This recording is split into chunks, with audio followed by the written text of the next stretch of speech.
All the jobs I've done before here have been working sort of in supermarkets or in bars, and to be fair, I just wanted something different. It's always interested me, and I've always heard it's such a rewarding career, so I decided to make the change, and I've loved it ever since. Got into care because my mum had done it for years and years and years. When I left school, I went straight into work in administration, and then it was always something I wanted to do. So I'd been at my last job for 20 years, and I just thought, I just need to do it now. It's now or never. It's the best thing I've ever done. Seeing people rehabilitated and go home, seeing families comfort knowing that the loved ones are looked after, or in worst case scenario, sort of at the end of their life, comforting family members. Yeah, it's definitely rewarding, 100%.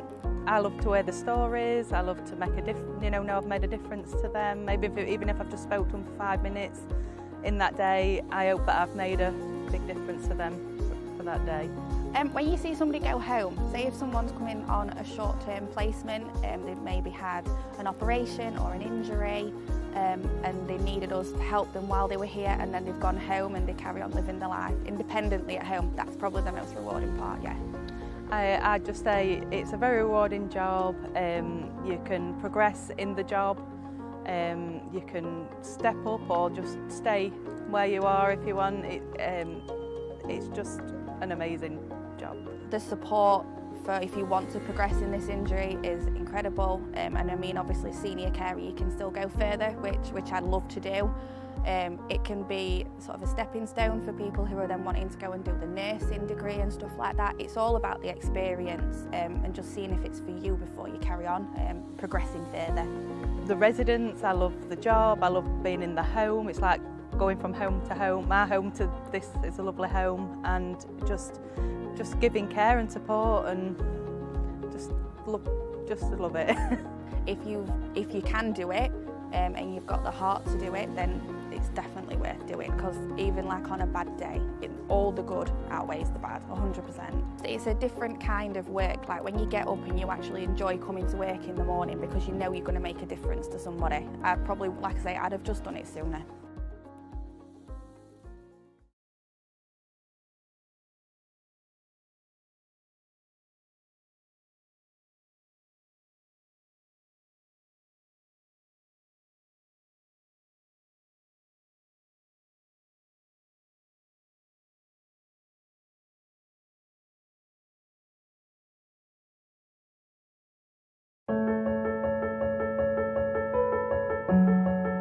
The Send Local Offer is a website containing information and support for children and young people aged 0 to 25 within the Nottinghamshire area who have special educational needs or disabilities. The Local Offer is like a hub of all information, everything put together on one page. It's really useful for special educational needs, and it's Nottinghamshire and surrounding counties, so even if you're bordering on a county you can still find useful information. You can use the Local Offer on any device with internet access. You can use it on your phone or tablet. You can also use it on your laptop too. It's really easy to access it at home through the internet, which is what I do. But if you can't access it through the internet at home for any reason, you can either go down to your local library and access it there, or if you can't get to the local library, you can telephone the Nottinghamshire County Council Customer Service Department on 0300 500 80 80. You can find out by going on your favourite search engine. I type in Nottinghamshire Local Offer. There's absolutely loads of information. There's health, education, social care, clubs, transport, it's all there. You might want to use the Local Offer to see how you can get some extra support for your child at school, apply for a short break, or just simply see what clubs or activities are available in the local area. Even if you don't know what you're looking for, it's worth just having a look on there because there's so much information available. We've used the Local Offer quite a lot over the years. It's been really useful for the girls. When we needed to apply for an educational healthcare plan for our son, we went online and looked at the Local Offer, so we understood the process from start to finish and what steps we needed to take. The Local Offer website has an area called the Young People Zone. It has been designed to help people with disabilities in Nottinghamshire. You can find lots of useful information on the youth service for young people. For example, health, education, finding a job and hobbies and interests. I have used the young people's website to look for different jobs that are interested. And look for all kinds of things. Entertainment, job interviews, places where you go out near your area. I use the website to look for things to do with my hobbies, such as performing arts activities and areas where I can voice my opinion. The Send Local offer is updated all the time, so it's worth checking in on there and seeing if there's any new services or support that may be available to you. As a member of the Parent Carer Forum, we work with the local offer and the County Council and other agencies. We offer advice from a parent carer viewpoint to ensure that our children and young people have the best available to them. Because we are the ones who are using the website. It is important we are involved so we can say what we do right and what we don't right. We have met with the council and the futures to give our feedback on the Young People's Zones website to see if we like it and if it's suitable for others. I think it's really important for parents and the local authority to work together, because by working together we ensure that our voices are heard and that we get a local offer that works for us. I'd really recommend the local offer. There's lots of information all in one place, so from the one website you can find out information from voluntary groups, statutory bodies. There's just lots of information to help you and your children. If you are a young person with special educational needs or disabilities living in Nottinghamshire, I would say give the Young People's Zone a try. There is lots of information and you can get involved by sending an article, a blog or a vlog. I think the local offer is a really useful resource for parents and carers living within Nottinghamshire. It's a comprehensive hub of information, and I found out about support and services that I wouldn't have otherwise known about.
Right, morning everybody.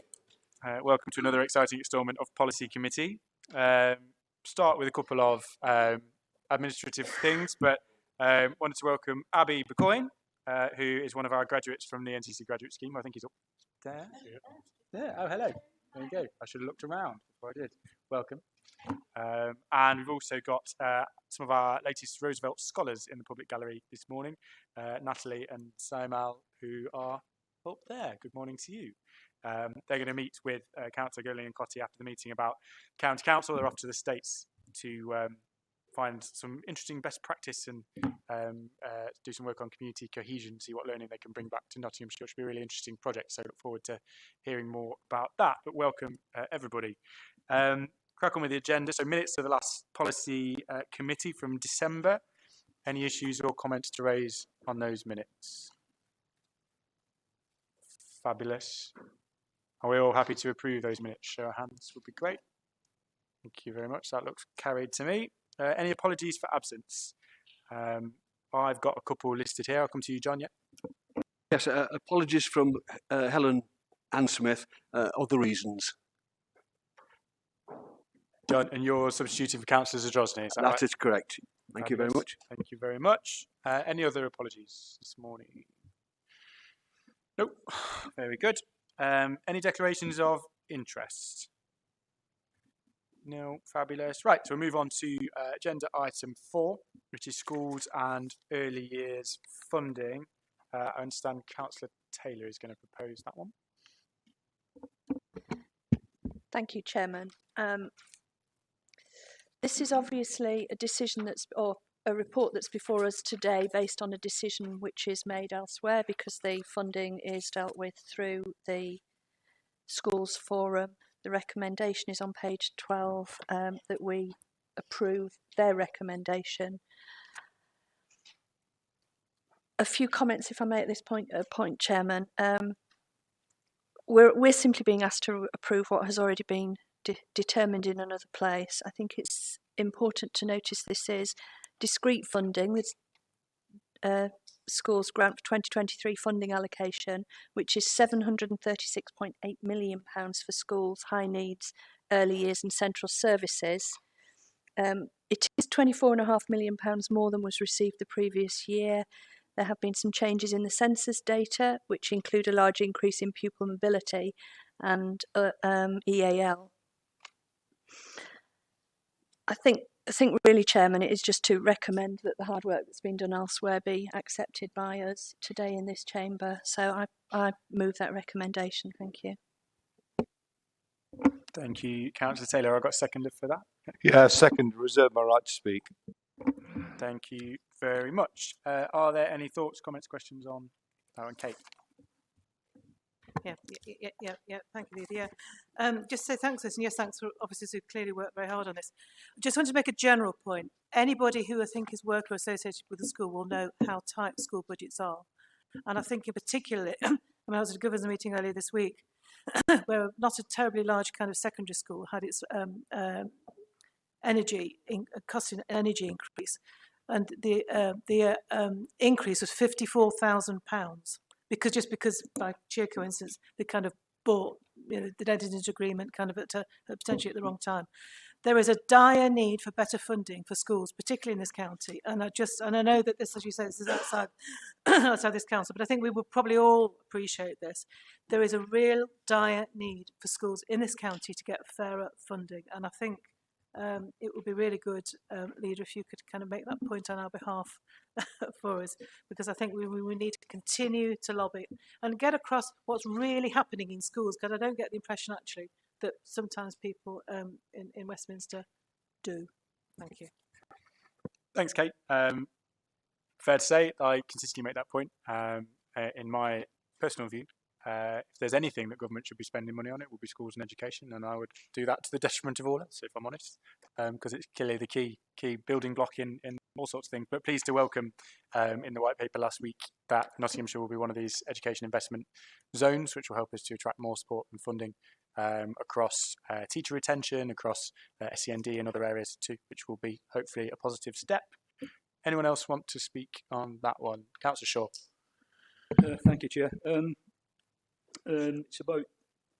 It's after years of government cuts and research done by our alliance, Independence Alliance, show that 245 out of the 318 schools in the county are in crisis with funding. Take, for example, Holgate Primary School in Hucknall. This year has lost, and this is a fact, £100,048 year-on-year funding. That's a loss of £268 per pupil at primary schools. Let's look at the funding problems of the nearest secondary school where you live in Newark. Is suffering from cuts. They've lost £621, and which amounts to £724 per pupil. Indeed, this year the schools across Nottinghamshire have lost £34.3 million worth of funding, which equates to nearly £299 per child. Let's not gloss over this. These are the amounts that have been lost for every pupil as a result of reduced budgets by the government on our schools in crisis. The impact and funding cuts are dire. Many schools across our county are at breaking point. Holgate Primary School in Hucknall, like Newark Academy, where the council leader lives, in crisis. Based on the government's own figures, our primary schools are taught in the largest classes since the year 2000. Does the leader accept that despite the promises made last week in the Levelling Up white paper that this government has let this generation of young people down? And we're in the worst conditions since 1984 in our schools, encouraging hungry pupils to write letters to the Prime Minister, like the one in the Meadows in Nottingham. Do we want to continue this cut? And you're saying that you've increased it in here.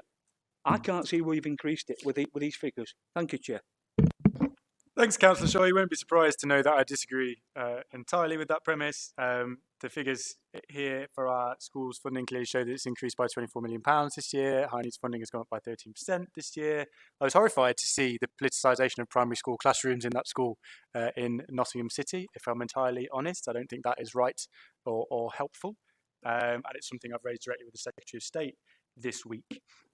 So I'd be interested to see the sources for your figures in terms of funding cuts, because I don't think that represents the reality, though I fully accept that all schools have pressures on funding and would welcome more of it. But no, I don't accept the premise that you've raised there. Anybody else? Michelle? Yeah, just firstly about the education investment area that you mentioned. Of course, Nottinghamshire got the additional support for school improvement, not an opportunity area, didn't it? So there is a difference. So maybe we could push for the higher level with regards to the IA. So that would be my first comment. The other comment that I wanted to make is with regards to the high needs block. And just some reassurance with regards to that. I know in the past we've had to do some top slicing, etc., etc. So I just want some reassurance that our high needs block, our funding for SEN, is where it should be. I know you talked about the £24 million increase, so it's just that's a lot of money. There's no denying that. I'll just have a really open and transparent conversation about, is that really enough, and is that going to solve the issues. And then a comment of something that I've not spoken publicly about, but Ben's brought it into the mix. But with regard to what happened with those children in school, I have a slightly different opinion of that, of someone that's worked in education. Allowing children to have a voice and opinion about what is going on in the country at the moment, or what is happening, is a vital part of a child's education. And if that's what they think, that's what they think, and we have to change the behaviour of some of our politicians if that's what they're thinking. My own personal point of view. Thanks, Michelle. Pretty clear that teaching political views as if they were fact is illegal. And the Secretary of State's been quite clear about that previously, and has said so this week. In terms of your question about investment areas versus opportunity areas, very similar, and it's not always clear which comes with more or less funding, but there are various layers being stacked on top of each other in Nottinghamshire. Mansfield and Ashfield is already in receipt of additional support and funding before we get into this conversation about investment, education investment areas. There's also opportunities through devolution to go and follow up with more funding and powers around education skills in particular. So welcome all of that. I don't know if you want to come in, Colin, at all on the funding questions there.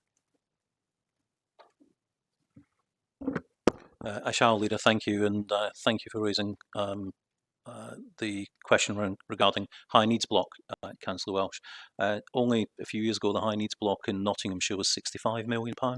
Yet for 22-23, it will be £99 million, and that's no little reason. Some credit should be given to that, to the Children and Young People's Committee and the previous lead member who lobbied hard for the change of the formula, resulting in significant additional funding. Only in 1 year have we top sliced schools' budgets to support the high needs block, which was several years ago. We haven't been required to do that this year, and we're unlikely to be required to do that next year. Yeah, thank you, Chairman. I'm glad you've taken up the issue of what's happened in the city over the indoctrination of young children, because that's what it is all about. As many of you know, my professional career was in education, and I was always meticulously careful to ensure that at no time did I introduce politics into anything that I did. It was often very difficult anyway, although perhaps not so much nowadays, to introduce politics into biology. But I didn't. And when I was asked, because people knew that I was a counsellor, when people asked if I would talk to children about the role of counsellors and what local government was about, I was always meticulous to ensure that at no time did I bring party politics into that discussion. And that is what a professional in education should be all about. What I've read, if it is true, has happened in that school in the city, and the fact that it's happened in the city doesn't really come as any great surprise to me. If what I've read is true, then I am appalled by it. To try and use young children to attack the Prime Minister and to attack the government, I think is absolutely appalling, and those involved should be hanging their heads in shame. And I'm sick and tired of left-wing teachers trying to indoctrinate young people in schools. It's time it was stopped, and I hope the Secretary of State will take what you've said on board. Thanks, Councillor. Any comments speak for themselves. I don't intend to come back on it. I will direct colleagues to the report, which is about early years funding, and I'll come to you, Jim. Yeah, I wasn't going to speak on this because Michelle's put everything in correct. But while we're having a political tirade against the city and against teachers in the city, and I'll declare a slight interest, I do have related family that go to Welbeck School. They are not teaching left-wing, right-wing politics. They were asking what they thought of their politicians, local and national. If you don't like their opinions of the children who've got every right to those opinions, then we need to change our behaviour. But to actually go on an attack, as Owen has just done, on the integrity of individual schools, individual teachers, and the opinions of children is bloody outrageous. So there's some money for your actual, for the chairman's fund for the swearing. And I'll repeat, it's bloody outrageous. That's 20 quid. We all have a right to our view. We may not agree. I will direct colleagues going back to the report on school funding. Has anyone got any comments on that, Tracy? Thank you, Chairman. It was a little bit of a recap on some of the questions that have been asked, and you have responded to most of those. I don't recognise Councillor Shaw's propositions at all. It's very easy to make really punchy statements in the chamber, which we know will be on record and which become sound bites for future use, like the number of schools that are allegedly in crisis. It would be a lot more helpful if we were having a debate which actually substantiated that and didn't simply rely on the sound bite. I think that's completely inappropriate. And I also, in this role, would like to see or hear the proof and evidence that leads you to the conclusions that you believe you've put before us in this chamber today. I don't particularly want to be drawn into the debate about the behaviour in a Nottingham City school, and I think Councillor Owens put a very robust view forward there, which I wholeheartedly support. I would say that children should and are generally taught critical thinking and allowed to explore their views about all sorts of experiences and about people. That's right and proper. What is not right and proper in this instance is the way it has made it to the media. That was a stunt. Somebody took the photographs and did the reporting for headlines and a stunt. And it is that use of children and children in the classroom and their education which is wholly inappropriate. And I agree with Councillor Owen that those responsible really should hold their heads in shame. Just to go back to the funding, which was the purpose of so thank you for your indulgence, Chairman. With the high needs block, Mr Pettigrew's obviously already responded. Councillor Welsh will be aware from her presence at Children's Committee that the pressures on high needs block are not unique to this authority, that we have had a very strong and loud voice through our past committee chairman, a voice which I will continue to echo, and our officers continue to challenge the need for further funding there. Thank you, Chairman. Councillor Purdy-Horan. Thank you, Mr. Chairman. In paragraph 23 on page 10, it celebrates the fact that of the schools consulted, the response rate has nearly doubled from 5.2 to 10.3 this year, which is at least a move in the right direction. And of course, any increase is welcome. But are you disappointed that essentially 9 out of 10 schools haven't responded to one of the most important consultations we do with them? Can I ask about the process we undertake to talk to our schools? Do the responses show that our schools continue to be operating in an arm's length manner to our LEA? And basically, what can we do to improve communications with our schools? And has it generally been getting worse since the establishment of academies? I realise you may not be able to answer all those questions this morning.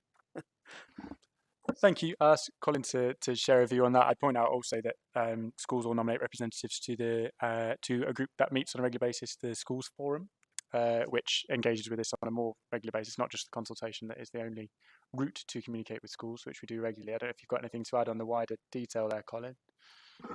I was just going to, thank you, Leader. And I was just going to make that point. The School Forum is made up of representatives from each of the sectors, from early years through to primary sector and secondary sector, including both local authority maintained schools and academies.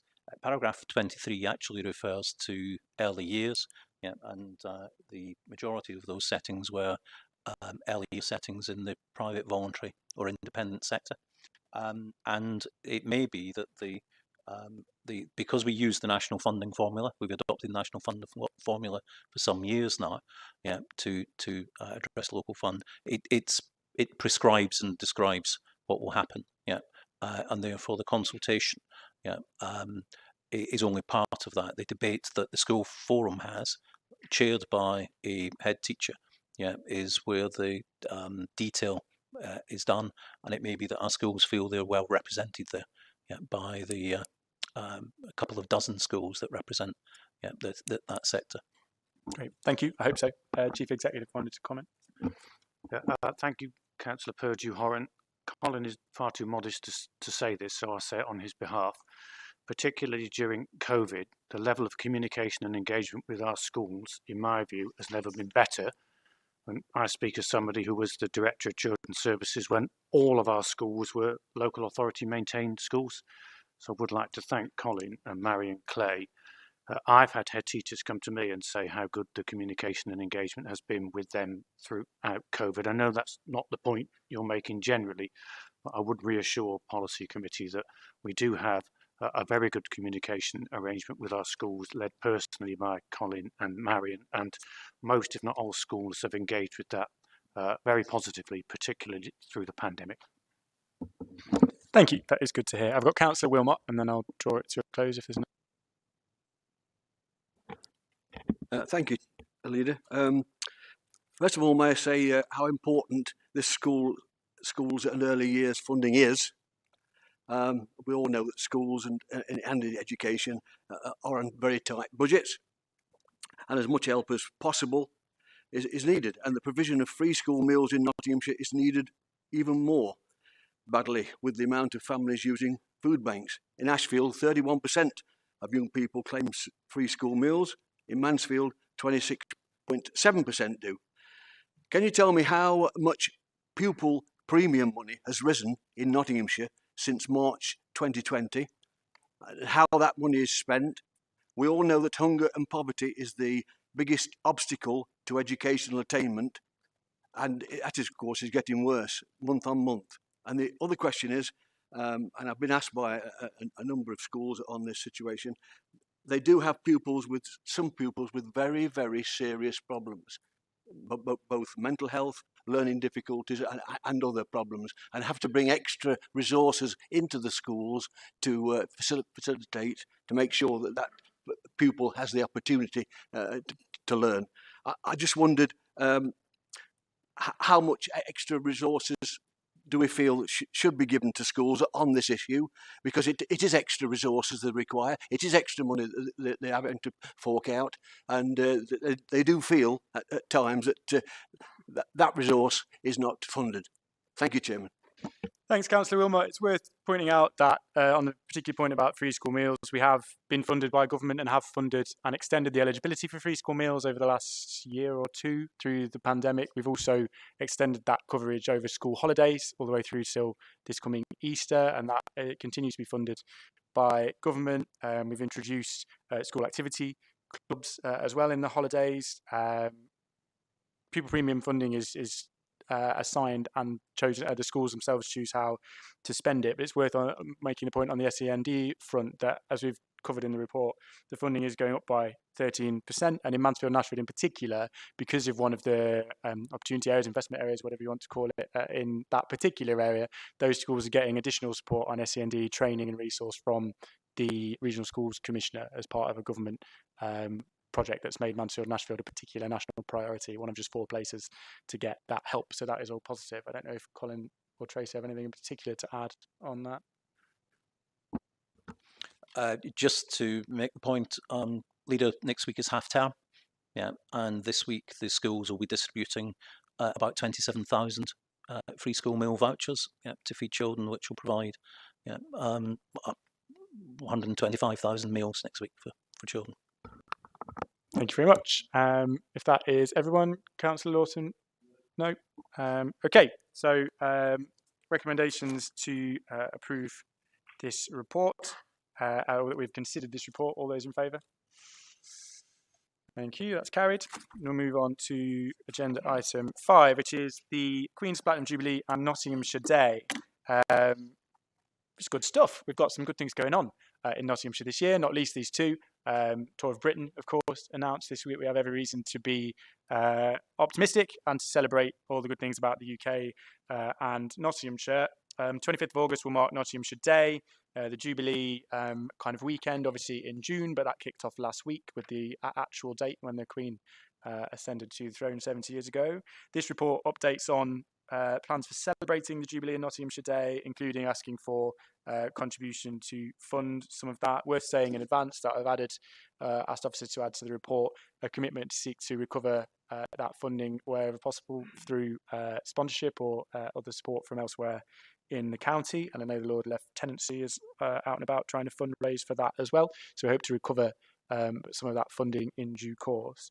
But the opportunity, I think, to celebrate all of that over the course of this year and to have a bit of a bumper year, particularly given the challenges we've had over the last 2 years or so, to get back out in the community to socialise and celebrate all that is good about Nottinghamshire and Britain, I think is a fantastic opportunity. I won't say much more than that, other than to ask Councillor Lawton to second that. Formally second, reserve my right to speak. And then any speakers? Kate, you were first. Yes, thank you. Yes, happy to support this. But talking to colleagues and friends about this, and the overall response has been that actually this is a bit half-hearted and there's not an awful lot of money attached to it. mean, in particular, one of the things that I'll be really interested to kind of promote more is actually this kind of thing in schools. You know, get children involved in competitions or, you know, tree planting or whatever. I think there's a huge amount of scope here. And what concerns me actually, that actually this isn't going to have an awful lot of impact. And if you look at the resources, and I see where you've set them out on paragraph 8, development of education resources, information and promotion across a central website. It doesn't feel very proactive. I mean, the children in schools could get really excited really into that, couldn't they? We could have some really good discussions about the monarchy, which I would very much kind of like to see. So as I say, it just feels a bit half-hearted. So two things. First off, I think we should be more ambitious. And secondly, and I'm not sure there is actually enough money. I'm told, and Councillor Guilford perhaps for in the details on that, that a previous Labour administration offered to pay for number plate for Princess Anne at a recent royal event. Is that right? Yeah, bought it for her. Yeah, what was it? Anne 1 or something, whatever. Just, you know, just to give you the kind of type of ambition that, you know, creativity that perhaps could have been benefited from in this report, quite frankly. Thanks. I can't say I would support spending taxpayers' money on a number plate for the royal family, but it's worth saying that this is only our proportion of funding. It's the lieutenancy that are more widely fundraising and planning. We're part of that, and this supports our part.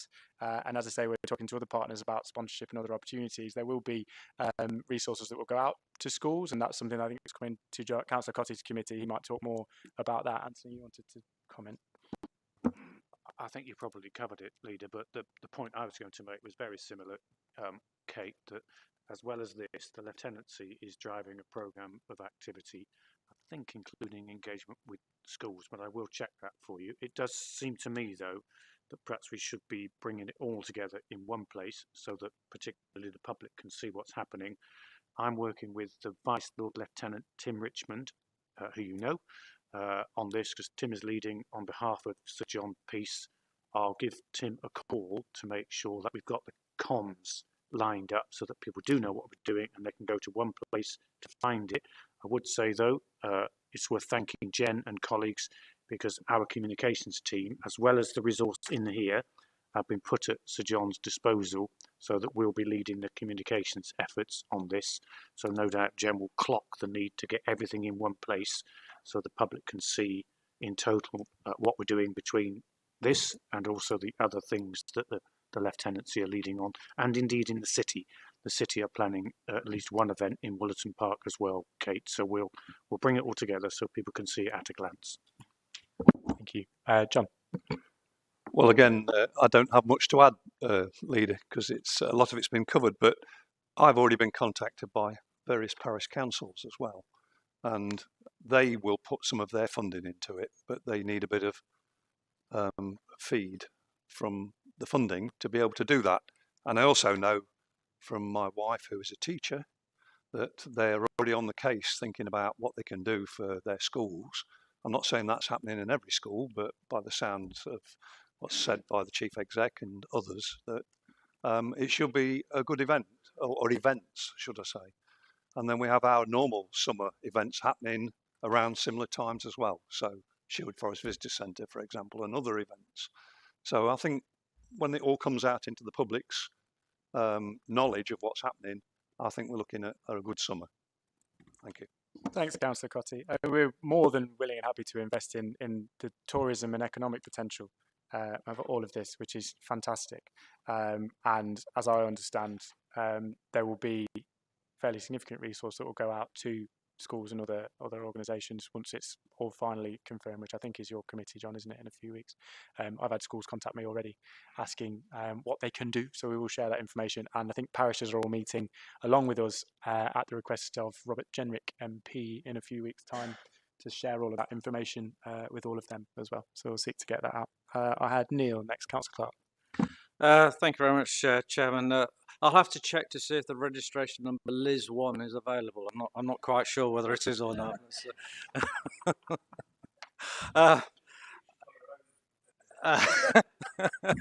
What begins with H and ends in H? Yes. Anyway, sorry.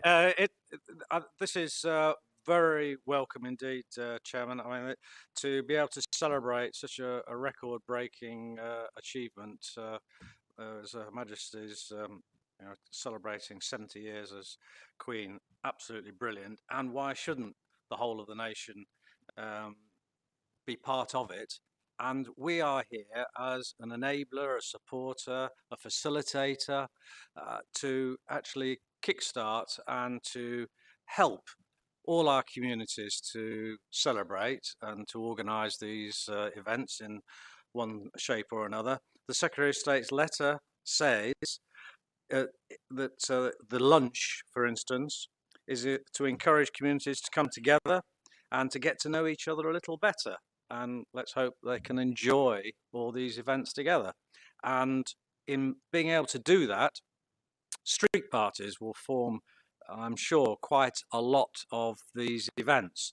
And I just wanted to highlight in paragraph 8, the third bullet point, we talk about facilitating and undertaking local road closures. And I just wanted to highlight that. And I think we should, along with the many other things that we are doing, make sure that we publicise the fact that, first of all, obviously, if anybody wants to close a road, they need to apply to the highways for that permission, but that we won't be charging for those applications. So that's a way of us helping and facilitating. They need to apply because obviously we've got to take safety into account, make sure there's diversions available. So there may be certain cases where they need to be checked out. But having a street party, I think, is a great way for communities to be able to come together and enjoy celebrating the Queen's achievement. So I just wanted to make sure that we do highlight that we can help in that way as well as other ways as well. Thank you. Thank you, Councillor Clark. Very helpful. And no doubt there'll be me, a community seeking that permission, I'm sure, which would be great. I have got Glyn next. Thank you, Chair. I mean, obviously the reference to the Nolan plate, I think we bought it for her 21st birthday and it was given, I think she's subsequently sold it because of security reasons, as I understand. But yes, there was a prestigious present that many, many years ago. It's just something I remembered happening.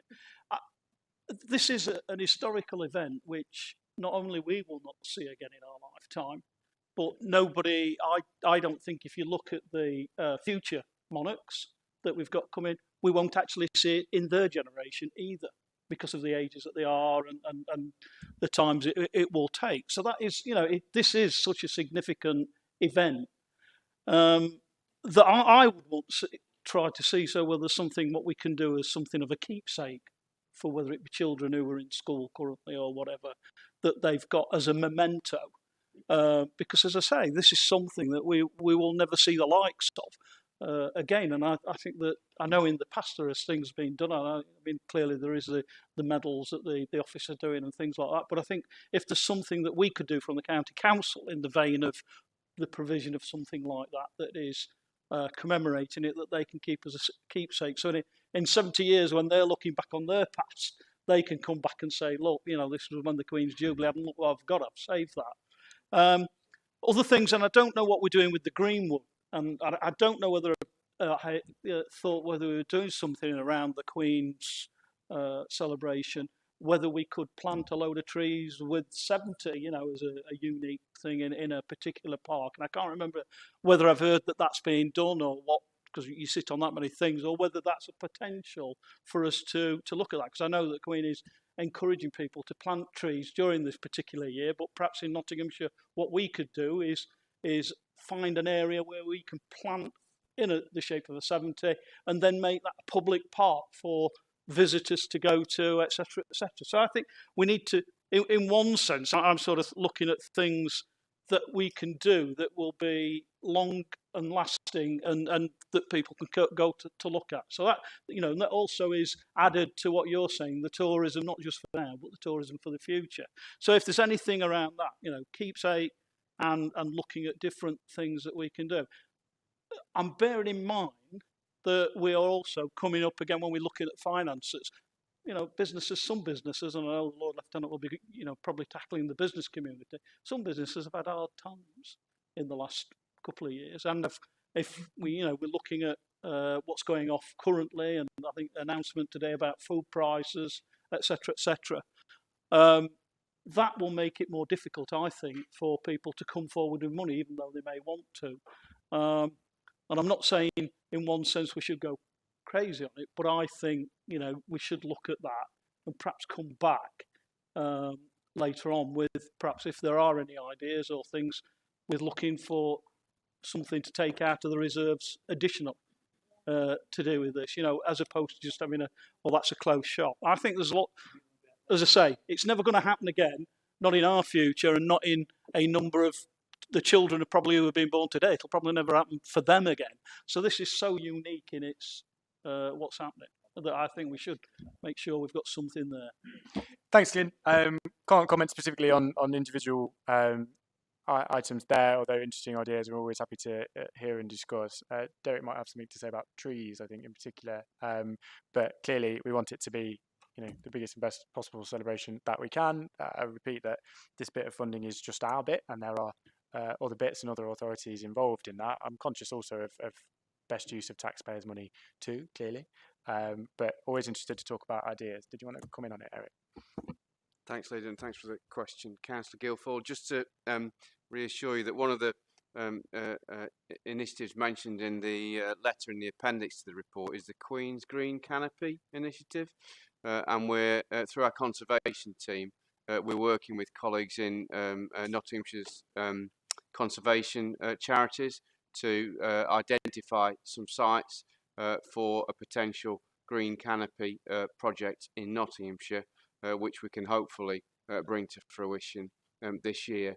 We're also engaged in a wider programme of tree planting across the council as well, on council land, and we're looking at whether we can commemorate the Jubilee with some of those, through some of those initiatives as well. And we'll keep reporting on progress with all of that to the Communities Committee over the coming months.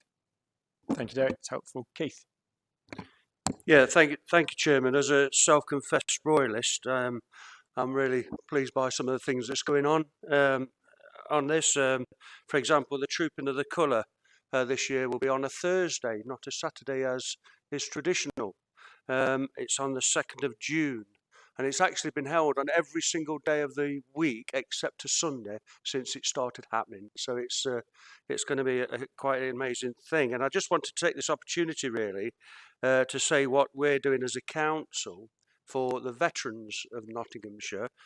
On the second, so to watch Trooping of the Colour, we're having a big outside screen at Thoresby Courtyard, where the veterans are going to be invited to come along, have a free bacon butty or sausage cob, loads and loads of copious amounts of teas and coffee, which will be free, and there will be a bar, which won't be free, because I don't think as a council we could afford to put a free bar on, alas. So and as part of that, all the Armed Forces champions in the county, so the borough and district's Armed Forces champions, because not all of them are veterans, will be invited, so they can then get to meet the veterans, so they can see who in fact they are helping and get to know a bit more about the veterans community, which I think is obviously a good thing. And you'll be glad to know, Chairman, as a Member of Parliament, all members of Parliament will also be invited to come along so they can get to know the veteran community in Nottinghamshire, because it's, you know, Nottinghamshire is a strong military history. You know, it's been a fantastic fertile recruitment area for a lot of fine regiments. Some not with us now, alas, but some still are. And my regiment in particular, the Grenadier Guards, Nottingham is one of the 3 main recruiting areas for my regiment. And it matches the amount of recruits coming from Manchester and London. So it's got great tradition on that. They also, we're part of the celebrations, we're taking part in the Nottinghamshire Show, and there's going to be a big, one of the Stevenson's building, it's a massive building, which the showground have kindly donated to us to put on stands, and there'll be all sorts of things there. So there'll be the cadets, there'll be scouts, there'll be all sorts of organisations showing what they do. Some of them will be dressing up in the gear that they wore 70 years ago when Her Majesty was coronated. So there'll be a fire engine, for example, I think, that's going to be that old and stuff like that. So it's going to be really a good exhibition that we're putting on in there. As for locally, I was a bit disappointed in case there don't seem to be any enthusiasm. I live on a street, and already we've done a letter going round saying, what day do you want to have the street party? And we've chosen the street party. We're having we've got trees down my street, and the kids all decorate the trees. So that's all being planned. What the theme obviously is going to be, Majesty. We're going to get the road closed off and everything. So it's happening, you know. And as community leaders, I think it's our responsibility to promote that. I actually live in Councillor Smith's patch is my county councillor. So I've dragged him in to use some of his councillor division funding to up towards the buntings and things. So, you know, there's a lot we can do as community leaders to make sure that this is really well celebrated, and I really welcome that. Newark in Bloom, believe it or not, I'm the chairman of the Newark in Bloom committee. Amazing. They're doing quite a lot towards that as well. So we've got the local college, for example. They're going to make 2 sentry boxes, the kind of sentry boxes that you see outside Buckingham Palace, painted in those colours. And we're going to make some wooden rifles so kids can have a go at being a sentry outside Buckingham Palace. They'll be in front of the town hall. So there's all these sorts of things where you can really enhance it. There's a shop that does silhouettes on their wall for Christmas and remembrance service. They're going to do a silhouette for us on that. It's about engagement. It's about us as community leaders, I see it. Yes, the money's welcome, but a lot of this, you know, you can do it without the money.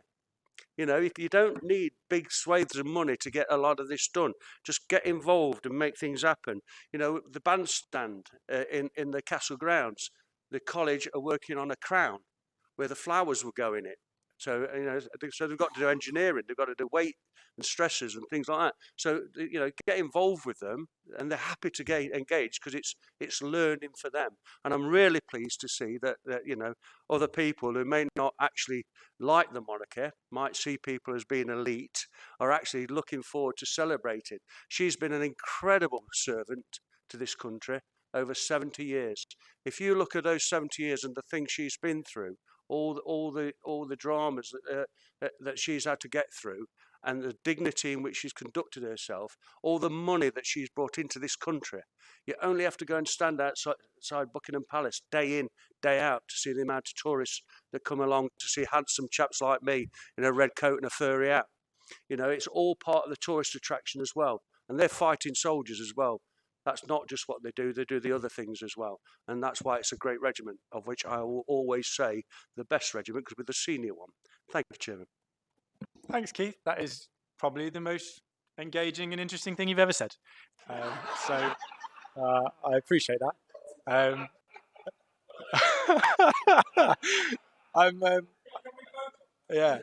I'm looking forward to seeing children stood to attention for 8 hours outside the town hall with a bearskin on. We'll all go and pull faces and see if we can. Point of order, Chairman, it's 2 hours. Okay. 2 hours on, 4 hours off.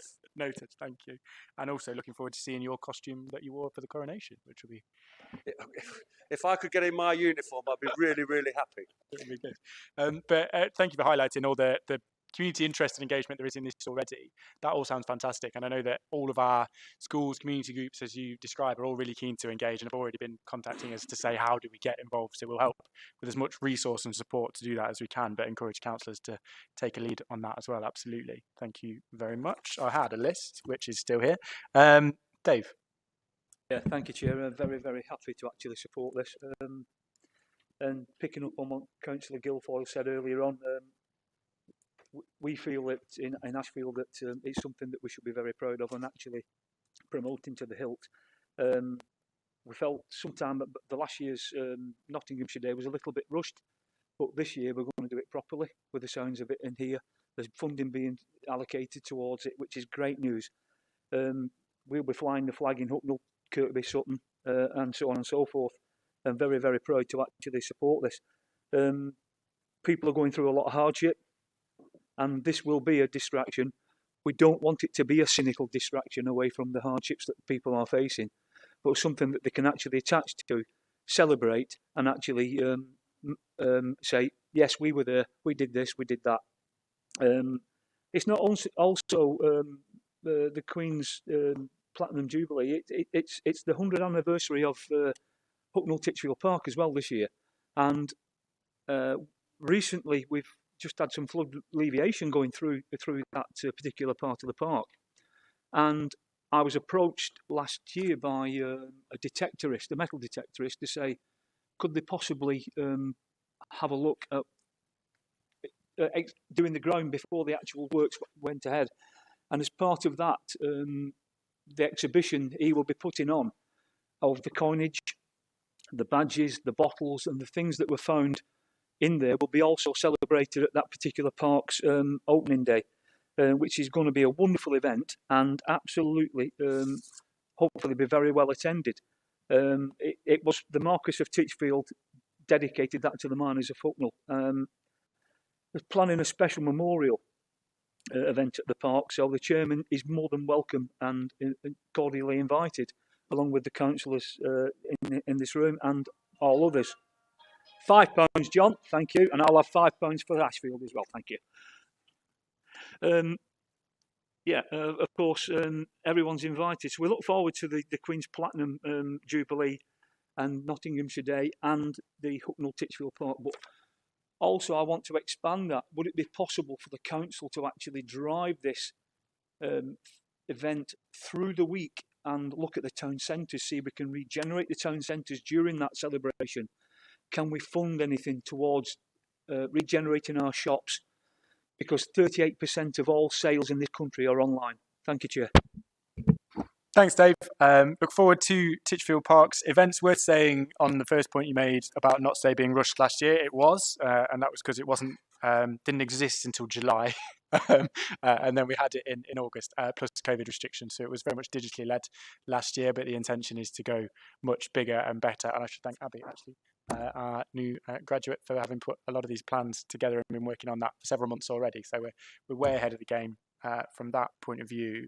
On the wider point about events, town centres, absolutely intend to support all of that as much as we can. Not least, we know, I mentioned the Tour of Britain earlier on, when the Tour of Britain came to Mansfield Town Centre, the boost that was for local shops and businesses is enormous. So hope to be able to facilitate all of that. And worth saying, although it's the Jubilee, although it's Nottinghamshire Day, the Jubilee event certainly can continue throughout the year, and that is the intention, to keep promoting that throughout the year. So not just a day or a couple of days over the course of it. Lots of plans. I don't know if there's anything specifically on town centres, Derek, to add, or we can come back. Thanks, Lee. No, just to say, Councillor Shaw, that we're happy to work with town, parish councils, and obviously our district partners as well, to promote at a very local level Jubilee celebrations. We've already got those connections that are made, and we stand ready to support and help. Thanks, Derek. Jim.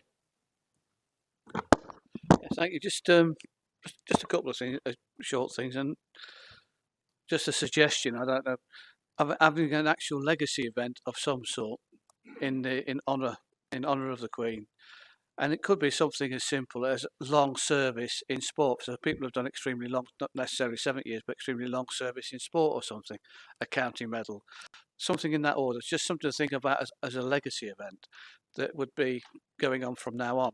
That could be the QE Jubilee or the QE Platinum, whatever you want to call it, event for people who've done long service in a particular industry, sport, etc.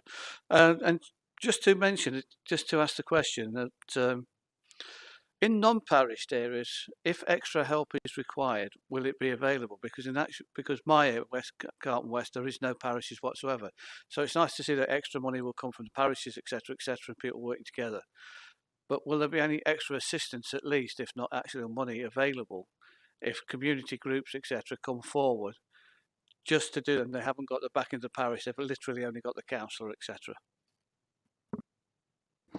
Thanks, Jim. Fair point. I think on the point of commemorative events and medals, there are some events planned that potentially might do that, but in the longer term, I'm happy to discuss those kind of proposals. On the wider issue of funding and support for areas that don't have parishes, nor does my neck of the woods, there are community groups, of course, that will get involved in the schools, and we've all got divisional pots as well. But we're happy to hear from people who have plans, I guess, and take that on board. But as individual councillors, we've got access to some of that funding as well, from April onwards, certainly. So we'll have a look at that. Michelle, next. Actually, most of what I was going to say has already been said, but just really quickly on the Queen's Green canopy that Derek Higton mentioned, I'd be really keen for the council to push this. It's a green, lasting legacy, and wouldn't it be nice if there was at least one tree or a collection of trees in every single community across Nottinghamshire that was labelled kind of the Jubilee area that could be there for generations and generations to come. I think that would be a wonderful thing, and I think the best way to do that is by engaging with schools as well with regards to that and getting really young people involved in it. And just to say as well to Councillor Girling, some of those things that you mentioned that were going on I think was really fantastic. It would be really great if we knew about all of the events collectively and that the community did by obviously creating the an events page as such, and perhaps the guidance of how you can run. I'm assuming this is going to happen anyway, but even advertising on social media, etc., and how to run a street party or who to get in touch with.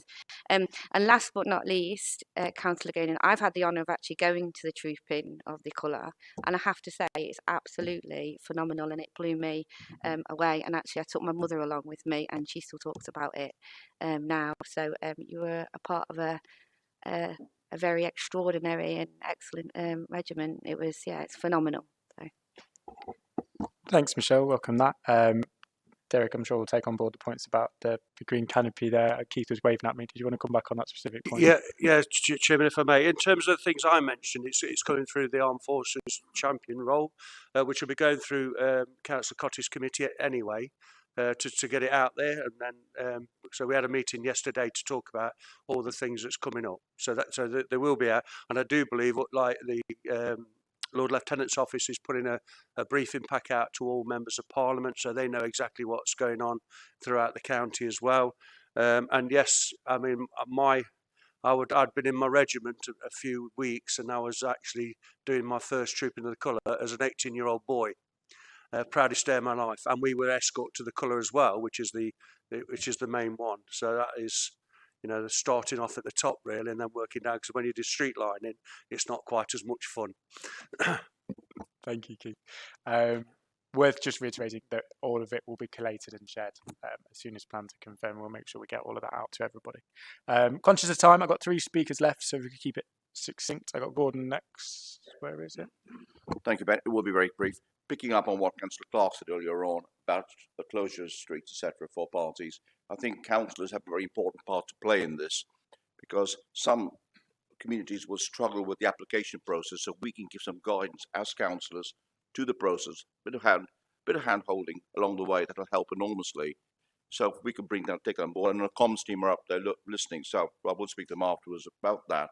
Because as soon as we can get heads up as to when the comms are putting out something, we as councillors can get involved with social media and mention, as you've just said, Ben, about CDF funding being available as well to assist in modest sums the various communities who are planning things. So just that, please. Thanks, Ben. Thanks, Gordon. That's helpful. Absolutely right. John.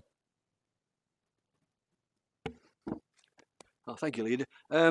Obviously, I welcome this as a really memorable event, and I'm pleased that there will be a lot of street parties.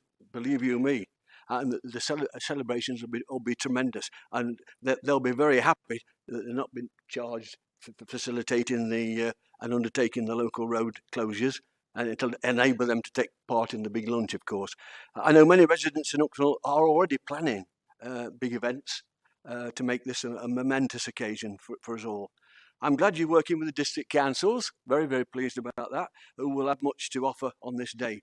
I mean, we should be promoting a lot of our historical figures, such as Byron, his daughter Ada Lovelace, Eric Coates, Ben Cornt, and now a brand new roof has been put on Ansley Hall after all these years, which was one of Byron's haunts during that time. And he used it during his lifetime, of course. I do hope that a beacon will be lit on the Ranges in Hucknall, which is a part of the County Council's land, which can be seen for miles around, and it would be a great thing if we could manage that. And it is it's one of the highest points on the county council land, and I hope that Nottinghamshire County Council will help in promoting the many district functions that will take place all over Nottinghamshire. And about the applications, that must be publicised, because there will be a lot of people that taking part on street parties, and they will not know about they've got to apply for a licence. So that's got to be really put to the fore. Thank you. Thanks, John. That's helpful. I'm sure, again, take on board the point about the ranges, see what's feasible there. Absolutely right in terms of publicity. And to reiterate from earlier, we are doing everything we can to work with districts on this and all sorts of matters through the EPC, which has been very positive and hopefully continues to be very positive on improving public services as well as on this. So welcome those comments. Oh, Francis, finally. Thank you, Mr. Chairman. In paragraph 15 on page 23, it states that sponsorship is sought to reduce the amount of county council contingency funds ultimately required to fund the Jubilee events. I'm completely in support of this, but my question is, in the short time left in organising this, how confident are we that sponsorship will be available, and what type of sponsorship will be acceptable? You will appreciate what in this such an important event, which Councillor Girling has articulated extremely clearly, and how historic it could be. It would be very embarrassing if we got that wrong. Thank you. Understand absolutely what you mean. I think Anthony was going to touch on that. Yeah, thanks very much for the question, Councillor Purdue-Horan. So I've been working with the Vice Lord Lieutenant to identify 4 or 5 events or items that might be attractive to sponsors. I'll give you an example, but because this is a public meeting, I'll put a disclaimer on it. It might not happen in this way. One of the examples might be flying roadside banners that people have become so used to during COVID. Every time we fly those, if we fly them to the maximum, in other words, we hang them in every place that is risk assessed, it costs us several £1000s. But that might be an attractive sponsorship opportunity for a commercial organisation. So we'll identify 4 or 5 items or events such as that, and then we'll go out and look for sponsorship through the Lord Lieutenant, not through the County Council. They've agreed to shoulder the burden on that, but we might benefit from it if one of our items is attractive to a sponsor. And then secondly, alongside that, the Lord Lieutenant will be running some fundraising activity, so people might come along and contribute rather than pick one of those items. So we'll come at it from 2 angles, and hopefully we might get the benefit from at least one of those. Draw that to a close. Anything to say in seconding that, Bruce? No. So recommendations on page 4. I'll ask colleagues all in favour of those recommendations. Thank you. That is approved. Right, now on to the exciting stuff. Attendance at the Local Government Association Annual Conference and Exhibition. As members will know, we have to get approval from the council to attend such things. We had a fabulous time at the CCN conference, Kate, didn't we? Wouldn't have missed it for the world. So typically, as with these things, usually leader, deputy leader, leader of the main minority group and chief executive would attend, and this report asks to approve that funding for tickets, etc. Anyone wish to speak? In fact, I will propose it, and then I'll ask for a seconder of it. Formally second that leader and reserve the right to speak. Thank you. Anyone wish to speak to this thrilling item? No. Anything to say, Councillor Barnfather? No? Fabulous. In that case, all in favour of those recommendations? Thank you. Agenda item 7. This is to report back from said County Council Network Conference, which was very exciting. The report contains a brief summary of the speakers, speeches, and some of the content of that conference. Don't intend to build on it any further unless people have specific queries around that, but I'm happy to propose that report. And somebody going to second that? Yeah, formally second and reserve the right to speak, Leader. Thank you very much. Any questions, queries, comments on CCN, Dave? Just a quick one, Chair. Just concerned Secretary of State for levelling up Michael Gove attended virtually, but none of us could. Is there 3 outcomes from that particular meeting that you can give us that will benefit the taxpayer of Nottinghamshire, that will benefit us directly in Ashfield from that particular meeting with Michael Gove? Thanks, Dave. In terms of the structures of that meeting, who can attend virtually or otherwise, that's the LGA obviously organised that, and more than happy to raise that with them. In terms of outcomes from the event, it's worth saying we had some very positive and useful conversations around a variety of things, not least our public service reform work with our EPC and district colleagues, not least our devolution conversations with the CCN and other colleagues who are in a similar boat. All of that intelligence and all of that best practice sharing in both directions helps us to deliver on those things. Our EPC business cases continue to progress and be approved, informed by those conversations that we had there. And as you'll have seen, we are on the shortlist for those Pathfinder devolution deals in the Levelling Up White Paper. Again, some of that work and some of that lobbying behind the scenes has been informed by and supported by CCN colleagues in those conversations. We also learned in that meeting with Michael Gove specifically, he made a commitment that those plans in the Integrated Rail Plan are funded and fully supported by government from that IRP document, which includes Main Marion Line and Robin Hood Line, which will directly impact on Ashfield, of course, as well. So it was worthwhile attending from that point of view, and I'll take up your point about virtual attendance more widely. Kate. Yeah, thank you. If you could just share just a few short highlights for me from the conference. There's some really interesting stuff, and one of the things that struck me is that some of the concerns that we have in local government actually are shared cross-party. There's a lot of consensus at these things, and of course, a lot of the people present were from the Conservative Party, so I'm not talking from a party political angle here. There was a really good presentation on children's services by a chap by Joss McAllister from New York that was commissioned by the CCN that said what I think we've all been saying an awful lot, that there is a real need for early family intervention to prevent children being taken into care. I think we all know this, don't we?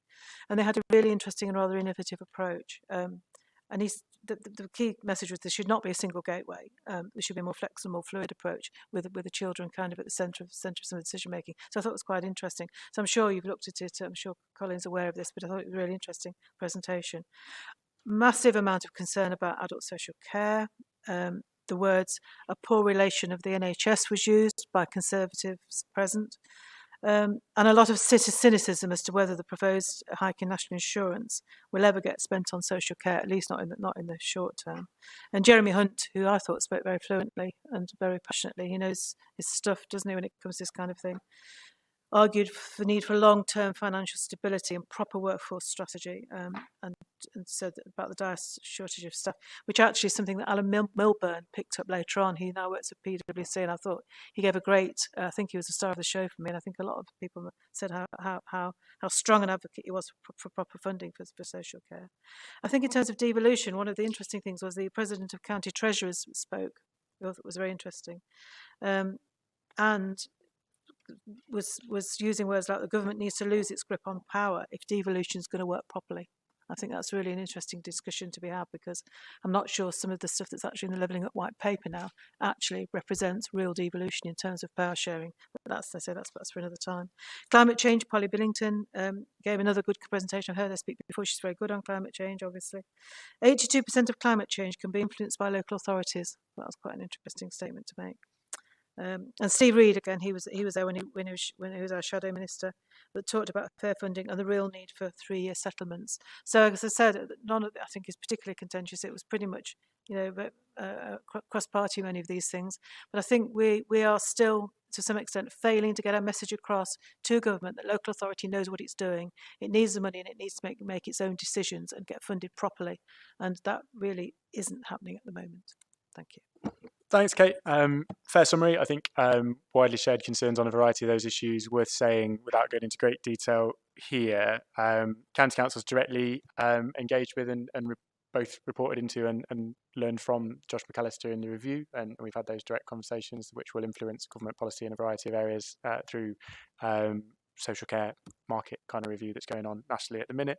Similarly on social care, obviously we're still trying to understand the implications of social care reform and the white paper that came out this week about integration of health and social care and the ICS and pulling all of that together. So lots of work going on behind the scenes on those particular issues.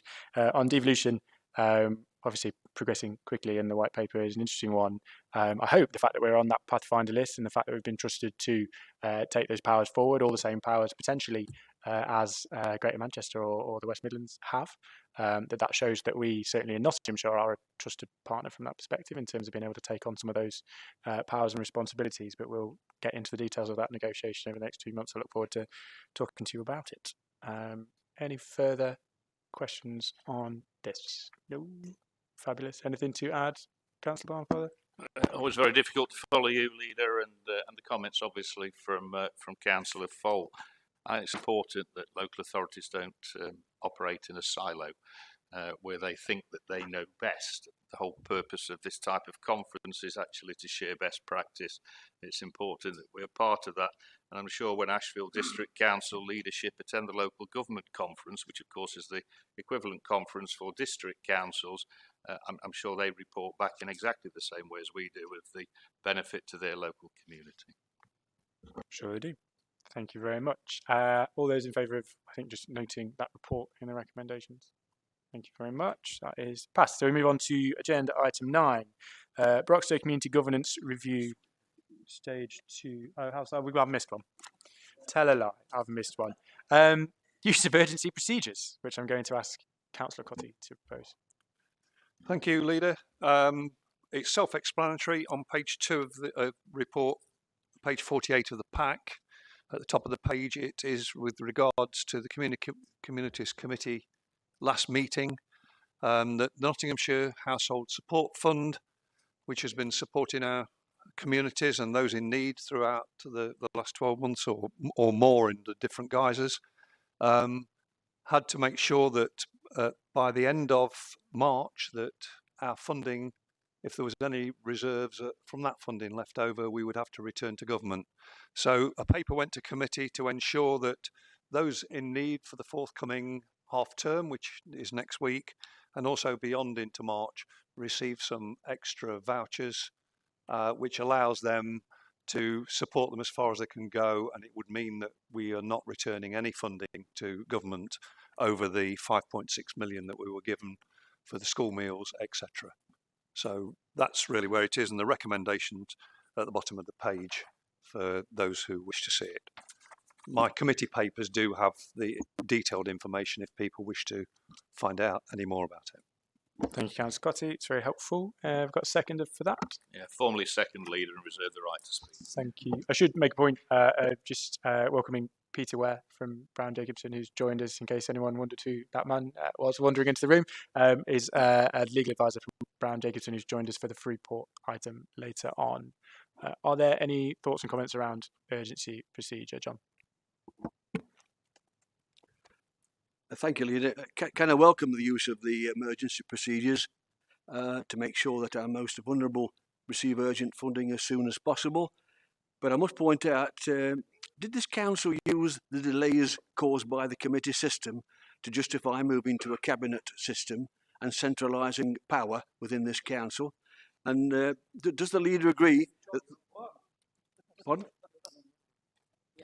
Oh, sorry. Yeah. Yeah, you've got the wrong script. It's item 8. Wrong script. Oh, I do write it. But yeah. Have you got what you need, John, or shall I move on? Sorry. Any other comments on this item, Kate?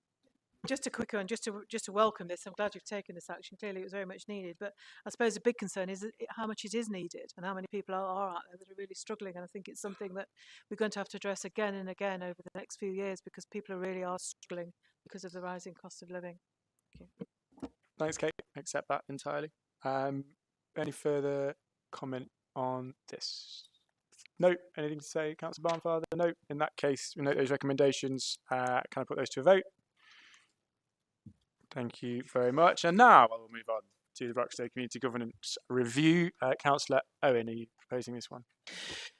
Yes, thank you, Chairman. This is clearly the most important and significant report that we've got before us this morning. That's not the reason why I've been asked to introduce it. It's because I sat on the working group at Broxtowe Borough Council in my other capacity, and therefore the monitoring officer thought I ought to at least make that apparent to everybody, even though it wasn't necessary to make a formal declaration of interest.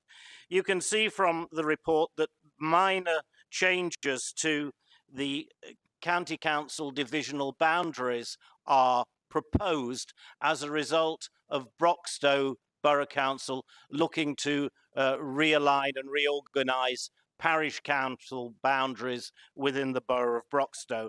But I would just point out that it will be a life-changing opportunity for 21 residents of Broxtowe, because it is proposed that they move into the Nuttall and Kimberley division, and I can't think of a better place for them to be. So I do hope you support that. On the downside, I think there are 6 people who are going to have to get used, and they will be getting withdrawal symptoms already, to not being represented by me. Most of these are fairly obvious things. It's just taking off a couple of houses at the end of a road that are in one division and putting them into the same division as the rest of the road. Kimberley School and Leisure Centre is not actually in Kimberley at the moment. It's in a place called Greasley. Now, I suspect most of you, if not all of you, have never heard of Greasley. Well, you're not alone in that. Most of the people that live in Greasley haven't either. So that's a good reason why Kimberley School is going to be moved into Kimberley. You will see that Councillor Cubley is going to get some allotment, so he will be representing some Brussels sprouts, I suspect, other than what he's representing at the moment. But I can advise members of this committee that the proposed minor changes do make sense, and as I say, it is a life-changing opportunity for 21 residents of Broxtowe. So I move the recommendation and urge you to support it. Thank you, Councillor Owen, for that ever-colourful commentary. Councillor Barnfather. Formally second leader and reserve the right to speak.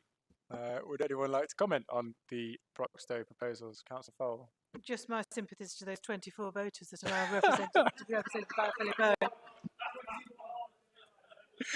Yes. I think we all agree and share those comments. Absolutely. Anyone further wish to speak on this item? No, Councillor Barnfather, anything to add? No, we will leave it there.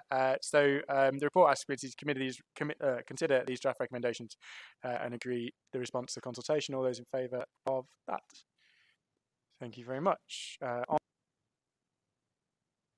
the most important item to a far less significant item, which is our Freeport and the full business case submission. The report seeks, in principle, committee approval for the draft full business case of the East Midlands Freeport, subject to certain conditions which are laid out in the report. The board wants to sign off the business case in a few weeks' time. The deadline is moved again, helpfully, but arguably actually helpfully, because it gives us a little bit more time to fully understand and brief everybody on this. In principle, approval today would allow us to support signing that off on behalf of the County Council. This report provides the full business case and overview of key considerations. There is also an exempt report, so I'd ask colleagues to keep their comments in this section to the public document, and if there are any particular thoughts and comments about specific figures or anything that might feature in the exempt report, we will come to that when I move to that exempt item. There are some matters that are still to be concluded that can be brought back to future committee. The new deadline for submission actually falls after our next policy committee, so we'll be able to bring any additional information and updates to the committee at that stage. We've had, as I've touched on already, both internal and independent legal advice throughout this process, and on the document we've got both Heather and Peter Ware, as I've pointed out already, in the room to answer any questions, along with Adrian Smith, who's been supporting me in my role as a board member throughout. The impact of this is quite significant, potentially 61,000 new jobs around the region, 29,000 jobs directly on those Freeport sites, high quality jobs in manufacturing, logistics, aviation, energy sectors that could be an additional £8.8 billion GVA to our regional economy, 4 billion directly related to those sites, and then additional supply chain and everything else that comes with it. That's hugely impactful, particularly as part of the wider package that we've discussed around devolution, integrated rail plan, and everything else that's going on in our area. So hugely welcome opportunity for inward investment, business opportunities for SMEs, and significant growth around the county. So hugely supportive of the principle. This document asks us to support the business case submission in a few weeks' time. I'm happy to formally move those recommendations on page 10 and 11 of the report. Can I ask for a seconder? Yeah, formally second and reserve my right to speak. Thank you, Councillor Lawson. We'll move to speakers on this. Councillor Fole. Thank you, Leader. Just first, I just want to thank Adrian and some of his officers for very patiently and regularly taking Labour members through this. It is really being appreciated. What I'm about to say is no real reflection on the work, because I do understand why he's enthusiastic about this. There is some clear potential. I do really understand that. But he's really kind of described the potential benefits to us very well in terms of job and regeneration, and we do understand that, but we do have some concerns, so we will be abstaining on this today. And these concerns these are some of them anyway. I could probably go into more detail, but we may be here for some time if I do. There are still way too many unknowns for us, I'm afraid. Much is still not in the public domain, which is concerning. And I do understand the need for the exempt stuff. I do get that. But there is an awful lot in the exempt stuff that I do really think probably we could share. And there is a real lack of transparency when we're making such huge decisions that will significantly impact on people in this, on district councils, on business, a whole range of people that really, I think, we need to have much more of a stronger and more diverse local voice with this. If you read paragraph 3, I think it's the second sentence, having regard to all the circumstances, on balance, the public interest in disclosing the information doesn't outweigh the reason for exemption, because the information would add a limited amount of public understanding. Now, I think actually, if you read that and you remember the public and interest in this, you might find that quite patronising, quite frankly. And I think that's a bit of a worry. So I think there was a fair bit of concern here that actually we're making big decisions. I can't talk much about what's in the exempt report, which again is a bit of a worry. And I understand some of it has to be exempt, clearly it does, but the extent to which this document is exempt is concerning, because I think local people, we need local voice. And there is other concerns and unknowns and lack of any kind of guarantees. For example, environmental concerns have been more traffic, more air freight, where climate change doesn't come across as particularly strong in the exempt report. There's little detail of real commitment to supporting a thriving SME sector, and I've gone on endlessly about this with the LEP, that again I don't think particularly Nottinghamshire kind of very well. Yes, we're supporting SMEs, yes, we're supporting SMEs, but no real evidence. You know, where is the evidence that this is going to help? Is really going to help local jobs and build a thriving local economy that involves a big SME sector, which is really what we need. And clearly the big business needs to benefit as well, but it's the SMEs, the local SMEs that will provide the local jobs and will actually regenerate the economy. There's no guarantee of decent, well-paid jobs with good terms and conditions. And again, I know that's something that everybody is very concerned about.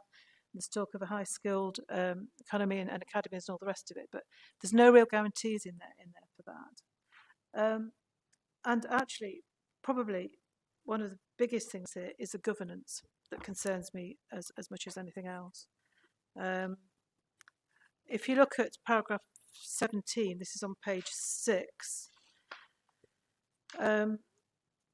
The governing body is accountable to the government for the delivery of the Freeport proposals, and a lot of the recommendations are actually about government requirements and ticking the boxes in terms of risk and making sure that the government are happy with the Freeport proposal. My concern is what the impact of this will be on our residents and our businesses in Nottinghamshire, and that is something that again is quite difficult to actually see that there's any kind of guarantees over that one. If you look at paragraph C under 17C, the Free Court will have a board of directors. I understand we'll have one person on the board of directors, which is again, there's massive lack of accountability here for me as well. You know, where the district councils, for example, in this, where will we have a properly accountable body where people will actually understand what's going on and it will be kind of transparent and there'll be some accountability there. Whilst the constituent, it says in this paragraph, whilst the constituent documents have not yet been finalised, it is expected that, and again, there's no guarantees, and this might include large financial decisions. Again, there's an awful lot of stuff in here that's not qualified, that's actually still to be decided, and that's a huge concern for us. I'm trying to think what else. I mean, there is, you know, and again, there's awful talk about deadlines. So again, we're faced with a very tightly ring-fenced, very specific government laid down plan that we have to tick an awful lot of boxes, and there's no real guarantees. Is there really no way that we could not regenerate the economy in the East Midlands and Nottinghamshire in particular, apart from this? Because it just seems like a very complicated, lacking any accountability way of doing it, which is very, very kind of concerning. Yeah. So, and I mean, let's face it, the reason why this is happening now is because the East Midlands generally, and Nottinghamshire in particular, has been starved of funds for years and years and years. And, you know, we're in this position because of that. And this just seems, to me, possibly the wrong response. I'm not sure that this will get it right. So as I say, we're happy to learn more, and we're happy to talk to you and understand it more. And we do understand the intricacies of this. And I must confess, I've read the Freeport, the business case, and some of us have several times, and I still don't want to test on it. It's really complicated, isn't it, really? But, you know, again, you know, is there a way it could be written in a language that's actually more accessible, that we could share more with the public? That's another kind of big concern. Okay, so thank you for listening, and I'll leave it at that for now. Thank you. Thank you, Kate. All sorts I could say. I'm conscious it could get very political, so I'm going to ask officers to do that and the legal team to do that. Worth saying that there's nothing at all stopping us putting all sorts of oversight arrangements in place within Nottinghamshire, whether it's also the EPC, and we can absolutely do that. And we do have more time prior to the submission to come back with any further information that is agreed or additional detail that comes through the board. And with that, I'll ask Adrian to field the others. Yes, thanks, Chair, and thanks, Councillor Fole. Let me touch on a couple of things, and then I'll maybe invite Heather and Peter to comment on the sections in paragraph 17 in particular. And I think as they will go on to point to, I would stress as well that whilst some of the detail that will sit around the FBC that is absolutely important to us as a county council isn't in the documents you have before you. As Councillor Bradley says, we'll be bringing those back to you on the 24th of March, which I think is the next policy committee. Let me touch on a couple of the points, Councillor Fole, that you raised. There is a dedicated section in here on climate change and path to net zero, and hopefully the clarifications I was able to send through to you and colleagues and Councillor Welsh earlier in the week can help provide some comfort that we're using some established industry benchmarks as our baseline from which carbon emissions can be then measured. And there's a core strand here, not only in trying to reduce carbon emissions from the related activity that will happen in the Freeport, but very clearly a focus on environmental industries. We've touched on in the various conversations we've had about the focus here on hydrogen-related activities and on renewable energy-related activities and low-carbon economies and industrial sectors that we expect the Freeport will help bring into and grow within the East Midlands. The point about SMEs as well, I think, again, you can see within the core part of the Freeport proposal for the region, because of the nature of the East Midlands economy with such a strong SME base, there's a very clear strand in the value proposition around supporting the growth of SMEs. SMEs are a core focus for the use of retained business rates. SMEs are written as a core focus, and the value proposition and a growth hub will be created to make sure that where possible SMEs are able to either take advantage of the incentives within the 3 sites and or be part of the wider supply chain, which will inevitably grow through the region, linked to the industrial sectors that we expect to see benefit from Freeport incentives. And I think in terms of quality of jobs, I mean, clearly we're not at the point where we've got visibility of all of the end users that we'll expect to see come and locate on some of these sites. Indeed, as you well know, it's going to take some time before we see those end users, particularly given the redevelopments that will be required on some of the sites. But within the Freeport prospectus here, the ambition that the region is setting out is for quality jobs. So it's advanced manufacturing, it is the advanced logistics, it is around hydrogen industries, it's around energy production. And we know that those jobs will be jobs that are both higher skilled, higher value, and as a result will also be jobs that offer better salaries, better wages for local people. Now, clearly, in order to make sure that all residents are able to benefit from those kinds of opportunities, access to skills is really important. And that's another core strand of the Freeport proposition that's on the table here before you.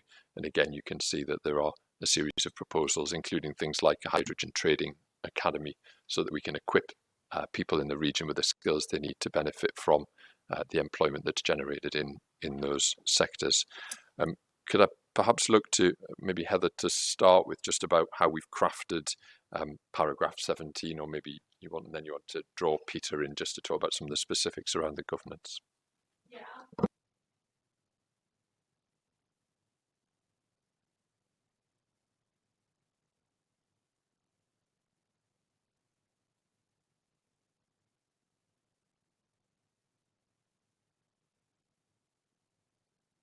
We're planning to get involved in. Thanks, Keith. So we would normally look for a company limited by guarantee, or at least look to incorporate a structure which gives extra protection and limits liability of the council. You'll remember that from the Development Corporation company that we've entered into. It's a company limited by guarantee in that case as well. So these are the normal types of structures that the county council would look to. It's true we don't have the details as yet, as the decision to incorporate was made relatively recently. So they're still being worked up. But the things that are referenced in paragraph 17 are the types of protection that we would usually look to. So we would usually have board representation and also a list of reserved matters for the county council to give that extra protection as a member of that company. Obviously, when you're working in partnership with a range of different stakeholders and organisations, the amount of ownership of the company that the county council has is necessarily limited to its role as one of many partners.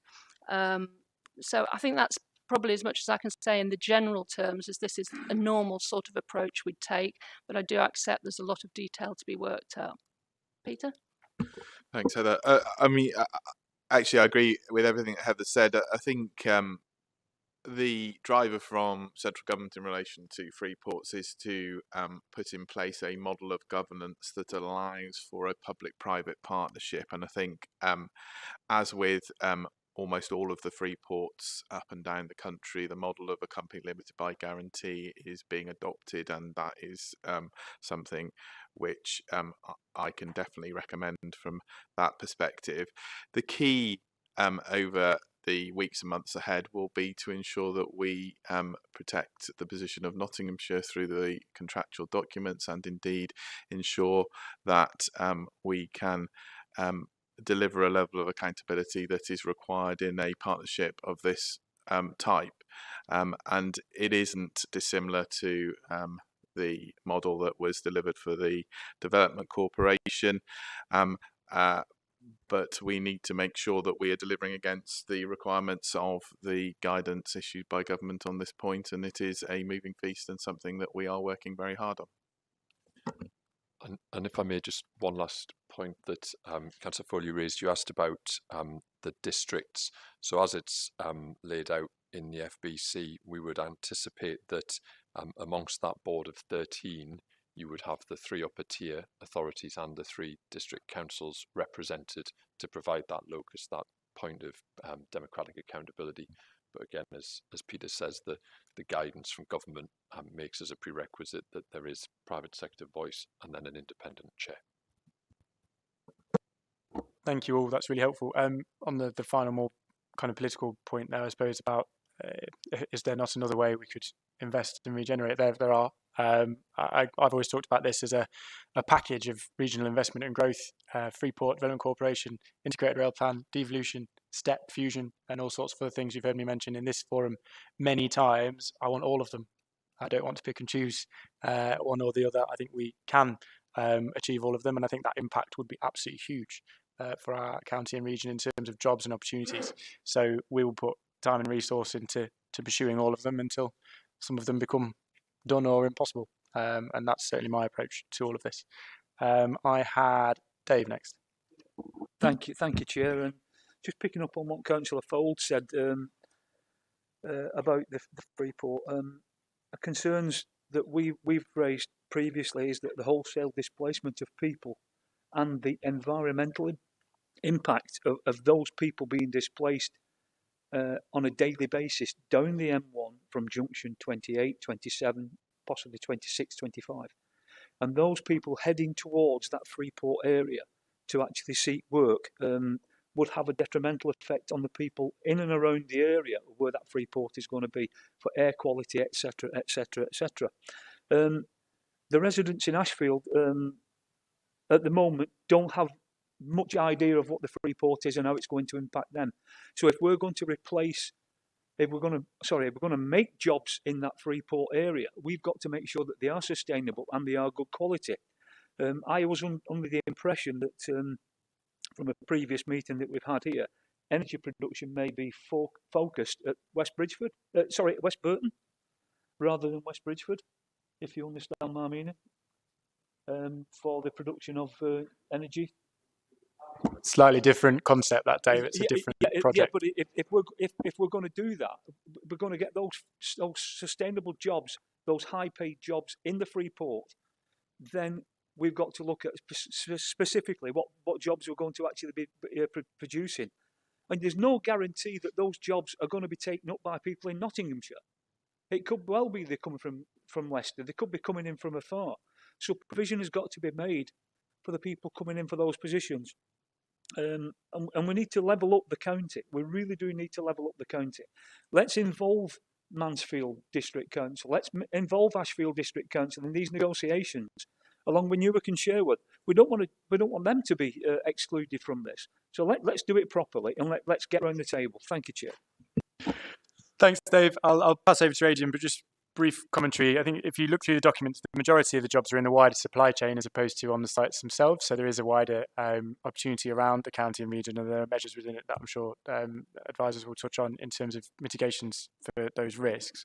The energy project you mentioned there, I think, is the STEP Fusion project, which is at West Burton, which is in the shortlisted sites, but that is separate to the Freeport. There's also a Freeport general focus around renewable, sustainable energy, obviously Ratcliffe Power Station and other projects down there. So that is a priority and an incentive for both of those projects. On skills, pathways, employing local people, absolutely vital that we do create local skills partnerships, supply chains and pathways into those jobs, which is something we're actively talking about with universities and colleges through all sorts of projects, not least our devolution projects, where we hope to get powers over things like adult skills and FE to be able to improve and boost those pathways and support local people. Much of that is focused on Mansfield and Ashfield, actually, because of the commitment and the work that West Notts College are doing with Nottingham Trent, which is fantastic for our part of the world, and we hope to expand much more widely too. I don't know, Adrian, you would touch on some of those other points. Yes, thanks. More than happy to. I think in respect of transport, there's a number of layers to that we need to look at. The first is to recognise that one of the core strengths within the Freeport proposition here in the East Midlands is its locational advantage. So the fact that it sits at the heart of the country and is connected by road, rail and air. So there's very high levels of access for people to work, but also for goods and services and freight. So one of the strengths of the proposition that we would want to emphasize is its locational advantage. That said, we recognize there are enhancements that will be required to help make sure the transport network can function effectively. And as you can see in the exempt appendix, there are already a series of propositions that have been modelled, and indeed some of the seed funding that government will make available to us will help improve and enhance a number of junctions to make sure that certainly access by road and rail are improved. And I think also we need to recognise that as part of bringing forward any site, we'd expect then a more detailed transport assessment to be done, which is when we'll then look at, through the planning system, how we make sure that we can get people, goods and services and so on in and out of the sites. And that's the appropriate and the normal way in which that we would assess development.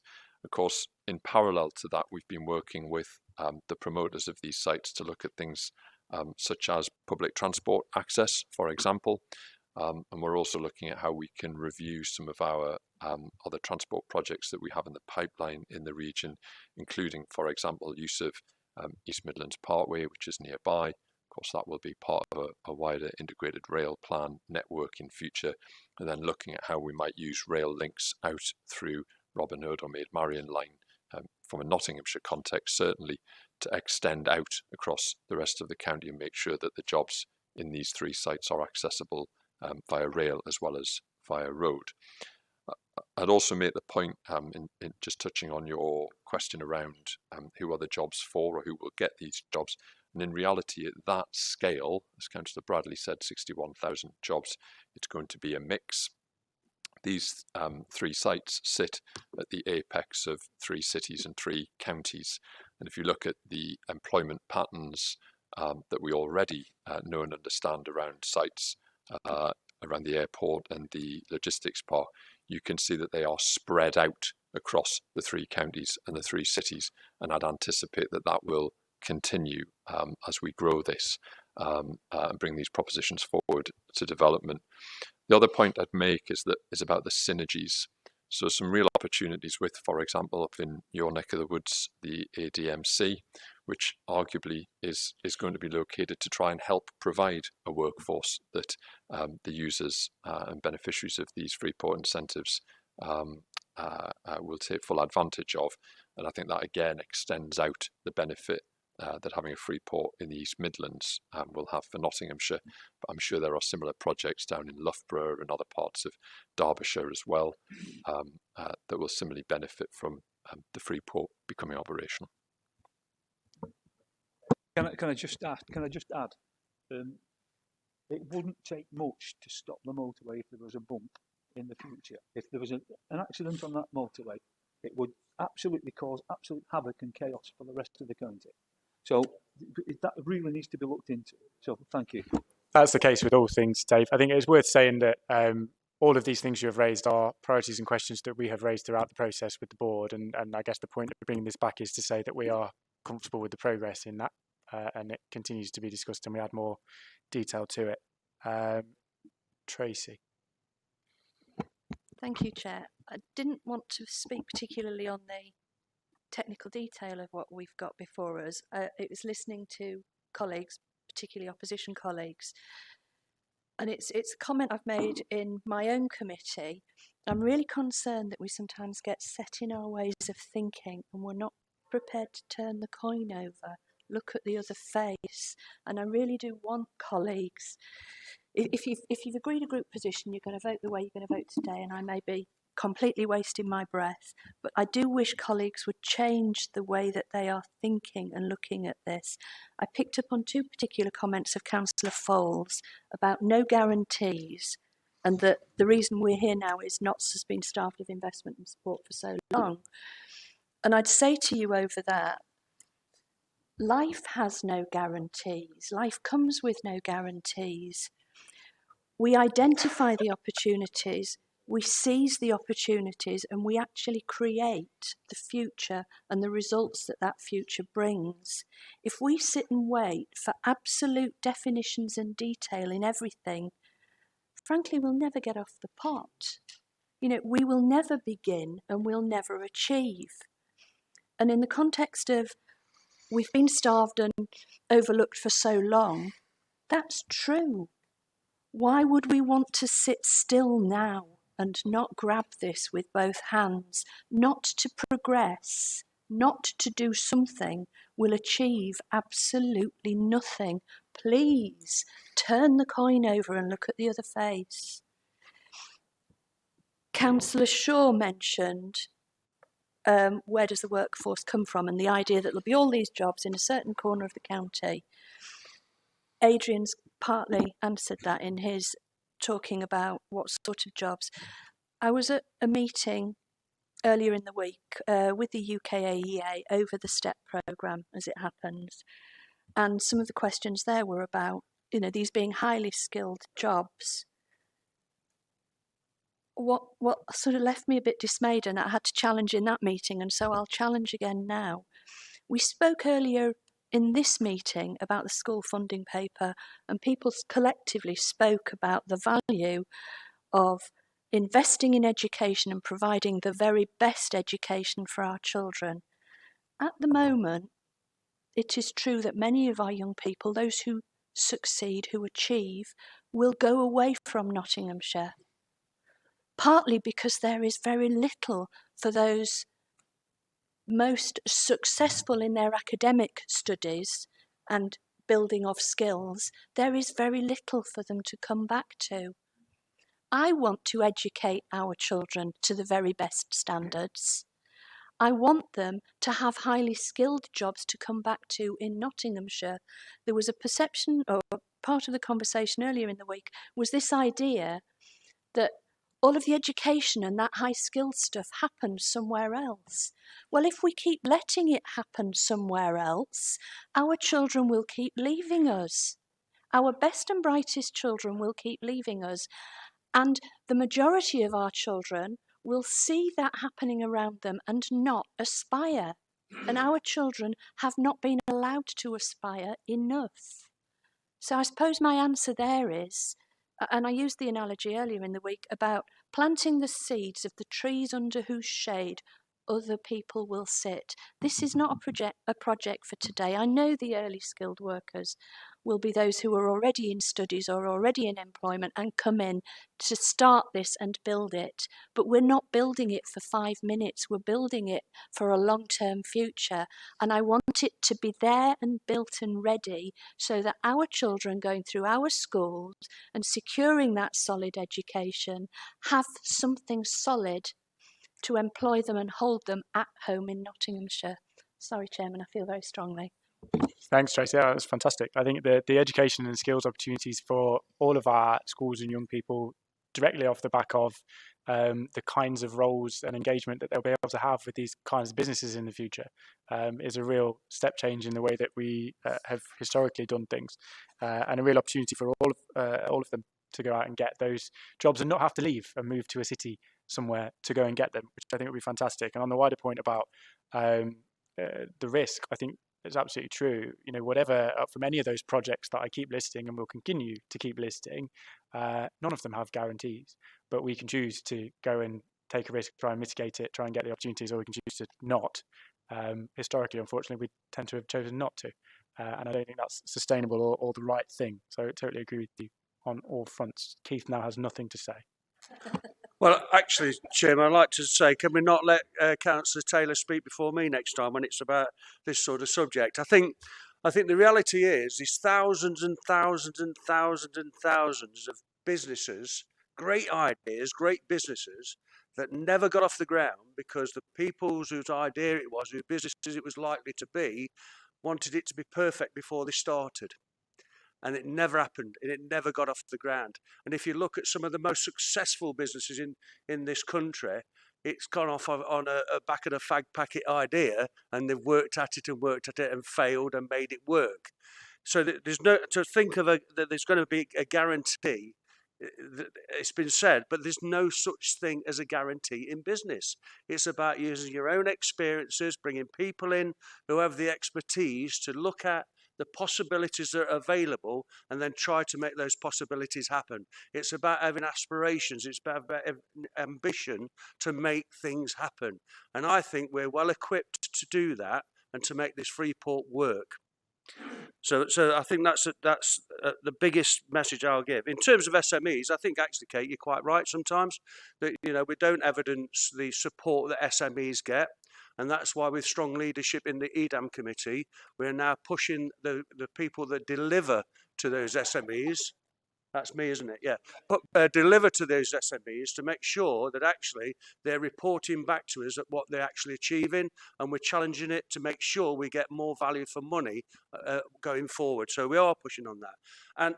And this is not just one thing that we're doing to regenerate Nottinghamshire. There's lots of things going on all over the county to regenerate it. You know, Step Fusion was mentioned. We've had this week 2 cracking meetings with the UK AEA. I got that right, yeah, UK AEA, who are looking at 5 sites in this country to have the first ever fusion power plant. It went extremely well. I feel really confident about it, actually, because I saw masses of nodding going on by them and lots of note writing. And they liked our approach. They liked the fact we didn't try to teach them to suck eggs. They liked the fact that actually we're saying, it's, you know, what do you want? We'll make it happen. Not, oh, we can maybe help you here. It was all very positive, and that was working in partnership with the districts and boroughs. So that, to me, that would be transformational for this county. Absolute transformational for this country, actually, and it will be in Nottinghamshire. I'm convinced it's going to be in Nottinghamshire because I believe in being positive about it. As for, I love it there's a by-election on, because the Newark and Shoreditch game mentioned quite a lot now by the Ashfield Independents, or is it the Independent Alliance or Alliance of Confusion, or whatever they're called now, I don't know. But anyway, I can assure you Newark and Shoreditch will not miss out. Newark and Shoreditch is actually expert at being a transit workforce. They're used to it. If all you got to do is go to Newark train station and see the amount of people are getting on that train to go to work, they're used to it. Yeah, they transformed the skills that they had when they worked down the pits. They transferred the skills they had when they worked in the factories, and they've closed. They've transferred their skills to other things, and that's what they're good at. And that's what the people of Nottinghamshire are good at.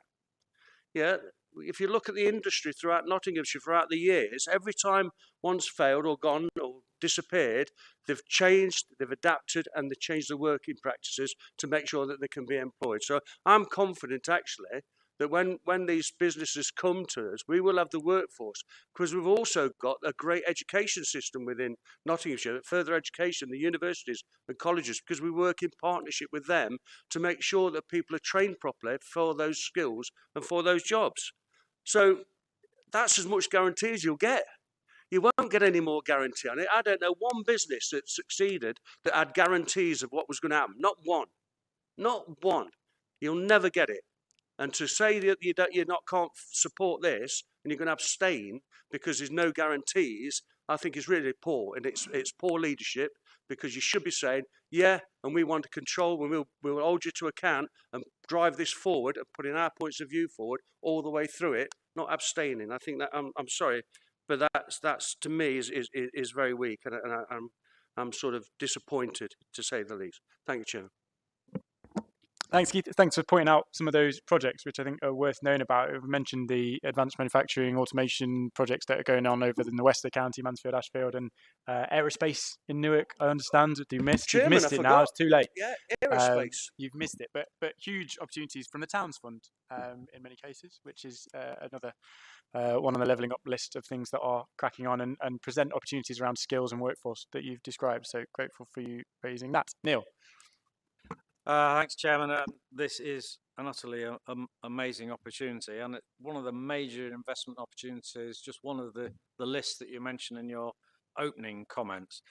And although there are other Freeport proposals being proposed around the country, this one is unique in Nottinghamshire and the country because it's the only inland Freeport proposal. So this is where we can show that we are investing not just in the coastline ports, but in the centre of the country. And that's why I think it's amazing that all these both highly skilled jobs and, as you mentioned, the supply chain jobs are going to be coming to this area. I did just want to ask, and it is in the public pages on page 62, just wanted to ask a little bit about timescales. The Ratcliffe-on-Soar site is quite rightly mentioned. As we know, it is going to be decommissioned, and the site will have to be decontaminated as well. So the second bullet point refers to new businesses on site, which will generate those thousands of jobs, which is absolutely brilliant. But I just wondered if anybody can give an idea. Is there any risk to the timescales? Because I think there has to be a time by which all these developments have actually been completed, and there's the gigafactory here is mentioned. So, is there any risk to the timescales, given the fact that the site has to be decommissioned, decontaminated, but then developments have to be completed by a certain time? Thanks, Neil. Adrian, can I bring you in? Yes, thank you, and thank you, Councillor Clark. So, without getting into some of the specifics which are in the exempt appendix, I'm more than happy to come back to those.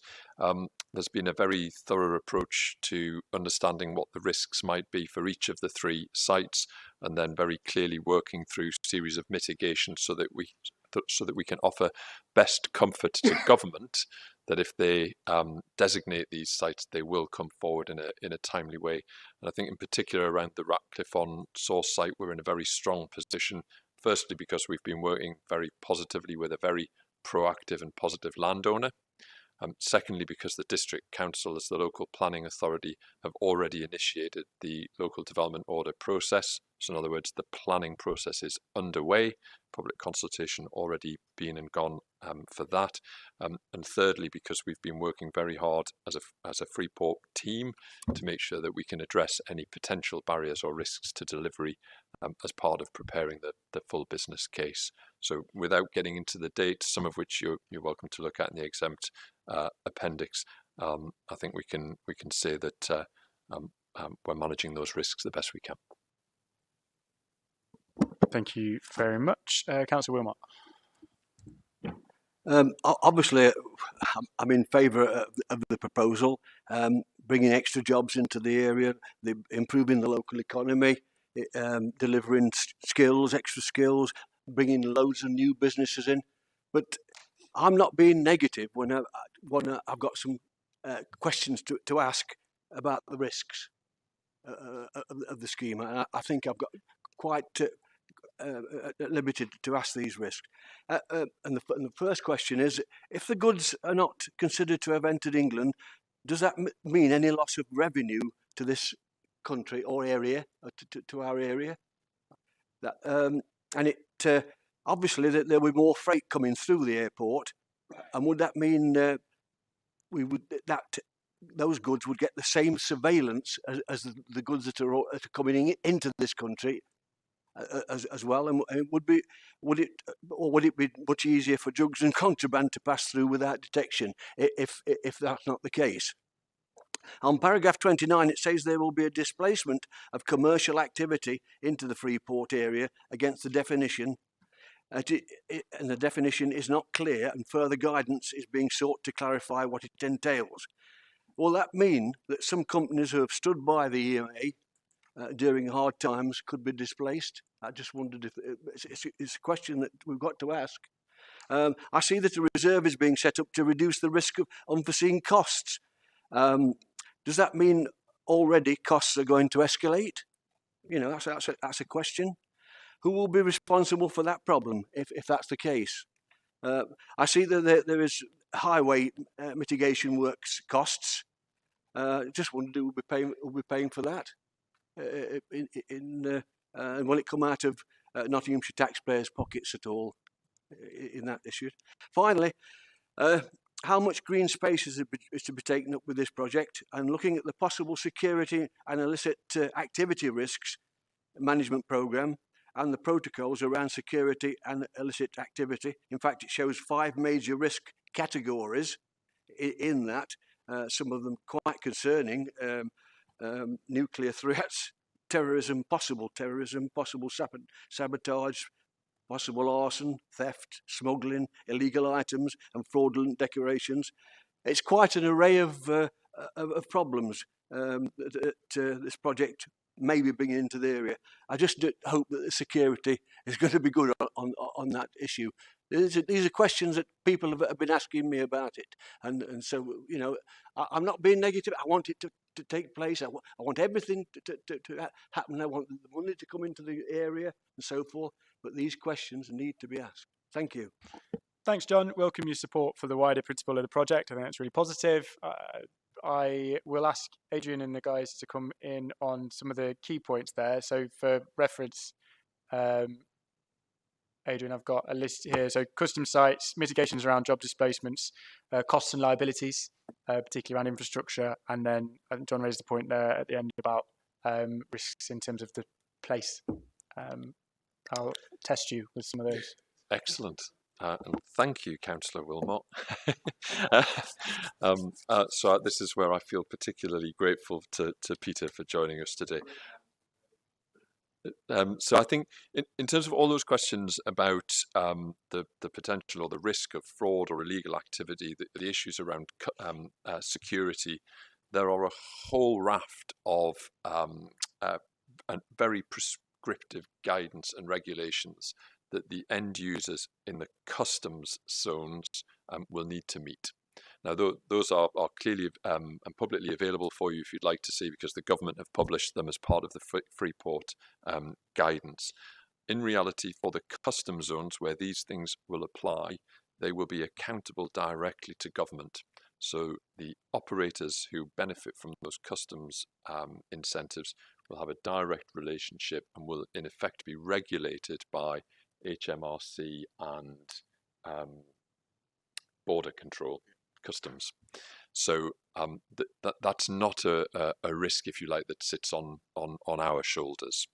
In terms of displacement, there's a whole section in the business case which deals with the question and the risk of displacement, because clearly from the government's perspective, this policy is about growing economic activity, not moving it and displacing it around the country.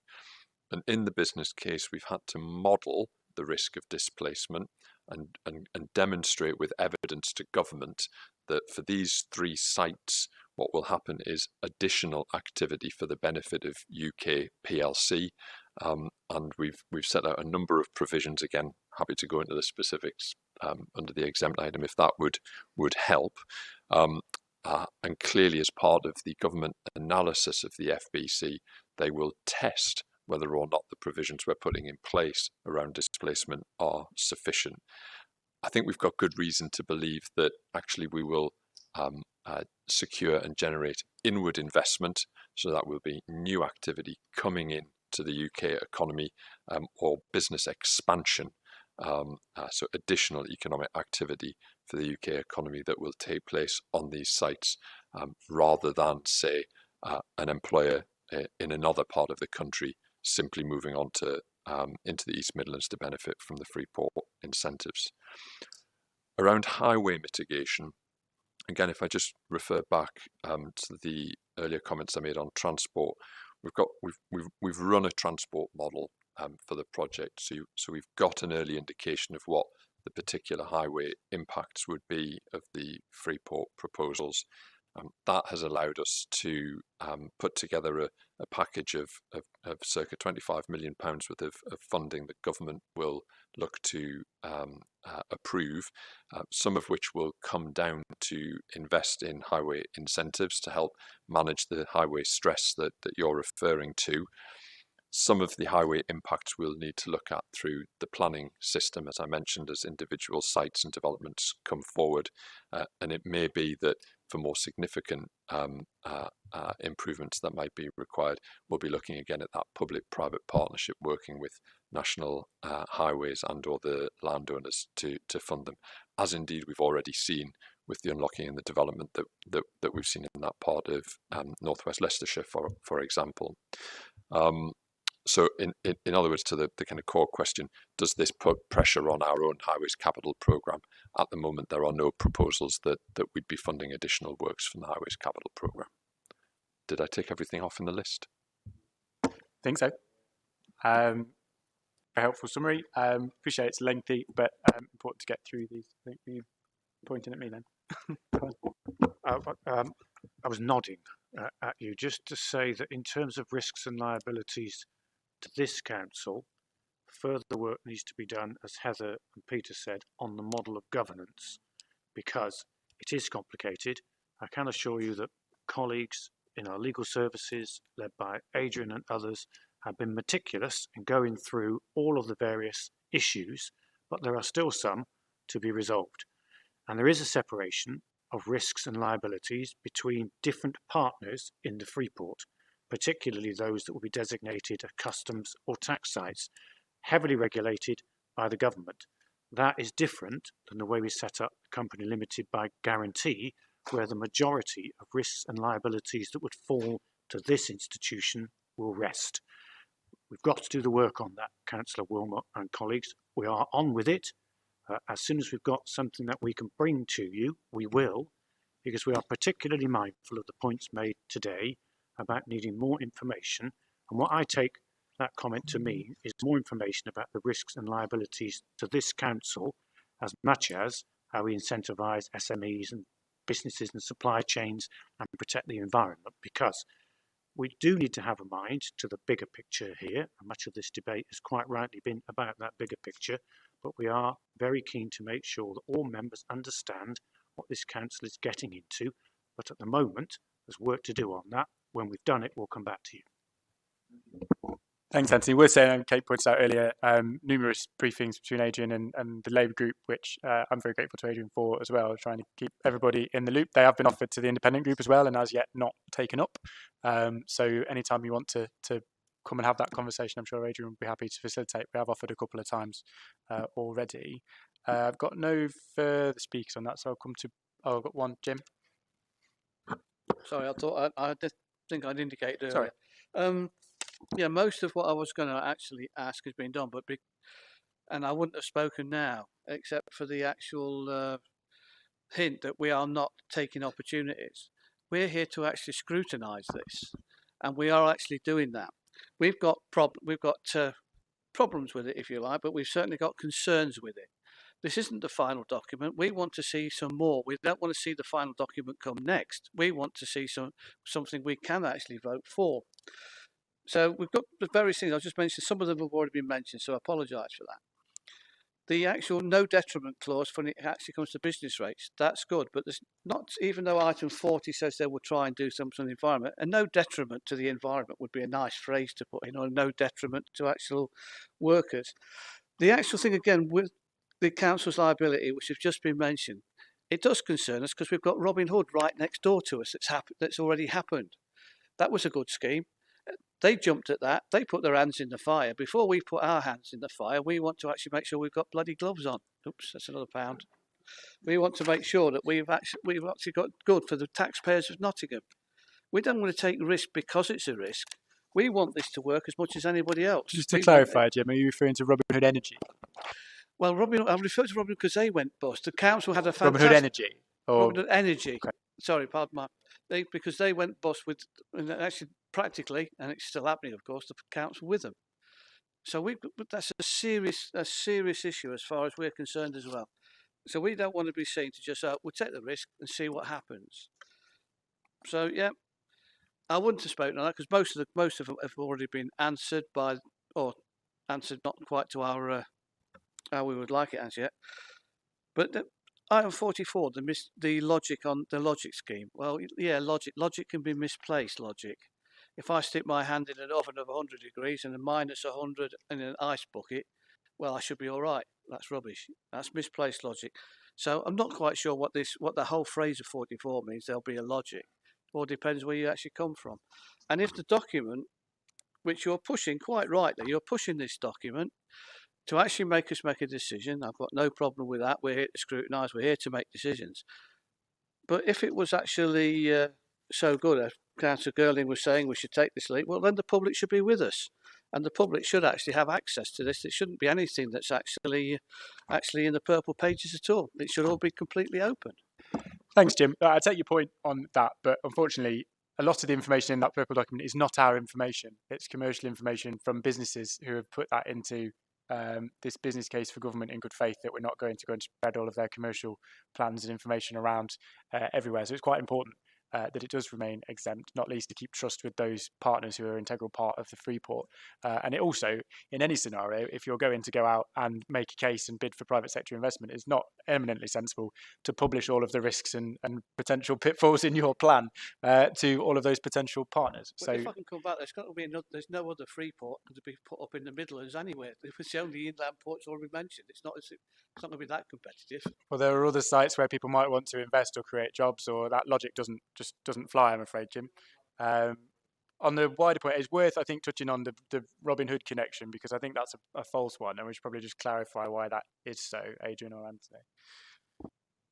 Yes, what I would say, Councillor Creamer, is that where there have been other major problems in other councils, particularly in respect of arm's length arrangements, whether they're similar companies to the ones that we have established over the years, let's say VIA, for example, the corporate leadership team has evaluated all of the learning from those through the publicly available documents to make sure that none of those potential points of failure are in our arrangements, either the ones we've got or the ones that we might enter into.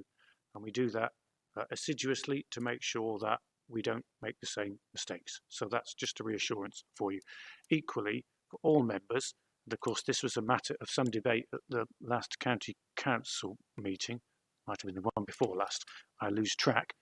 There is a process we go through to make sure that anything we exempt from the public, because it is a serious matter to exempt information from the public, we are an organisation that prides itself on transparency, is done so in accordance with the legislation and guidance that we have to hand. And on this occasion, we've lent heavily on that guidance to make sure that any exemption is legally sound and in keeping with the legislation that we use to guide our decision making. So we don't take it lightly. We appreciate it's frustrating. I'm sure it may be frustrating for members of the public, but we do it for very good reasons.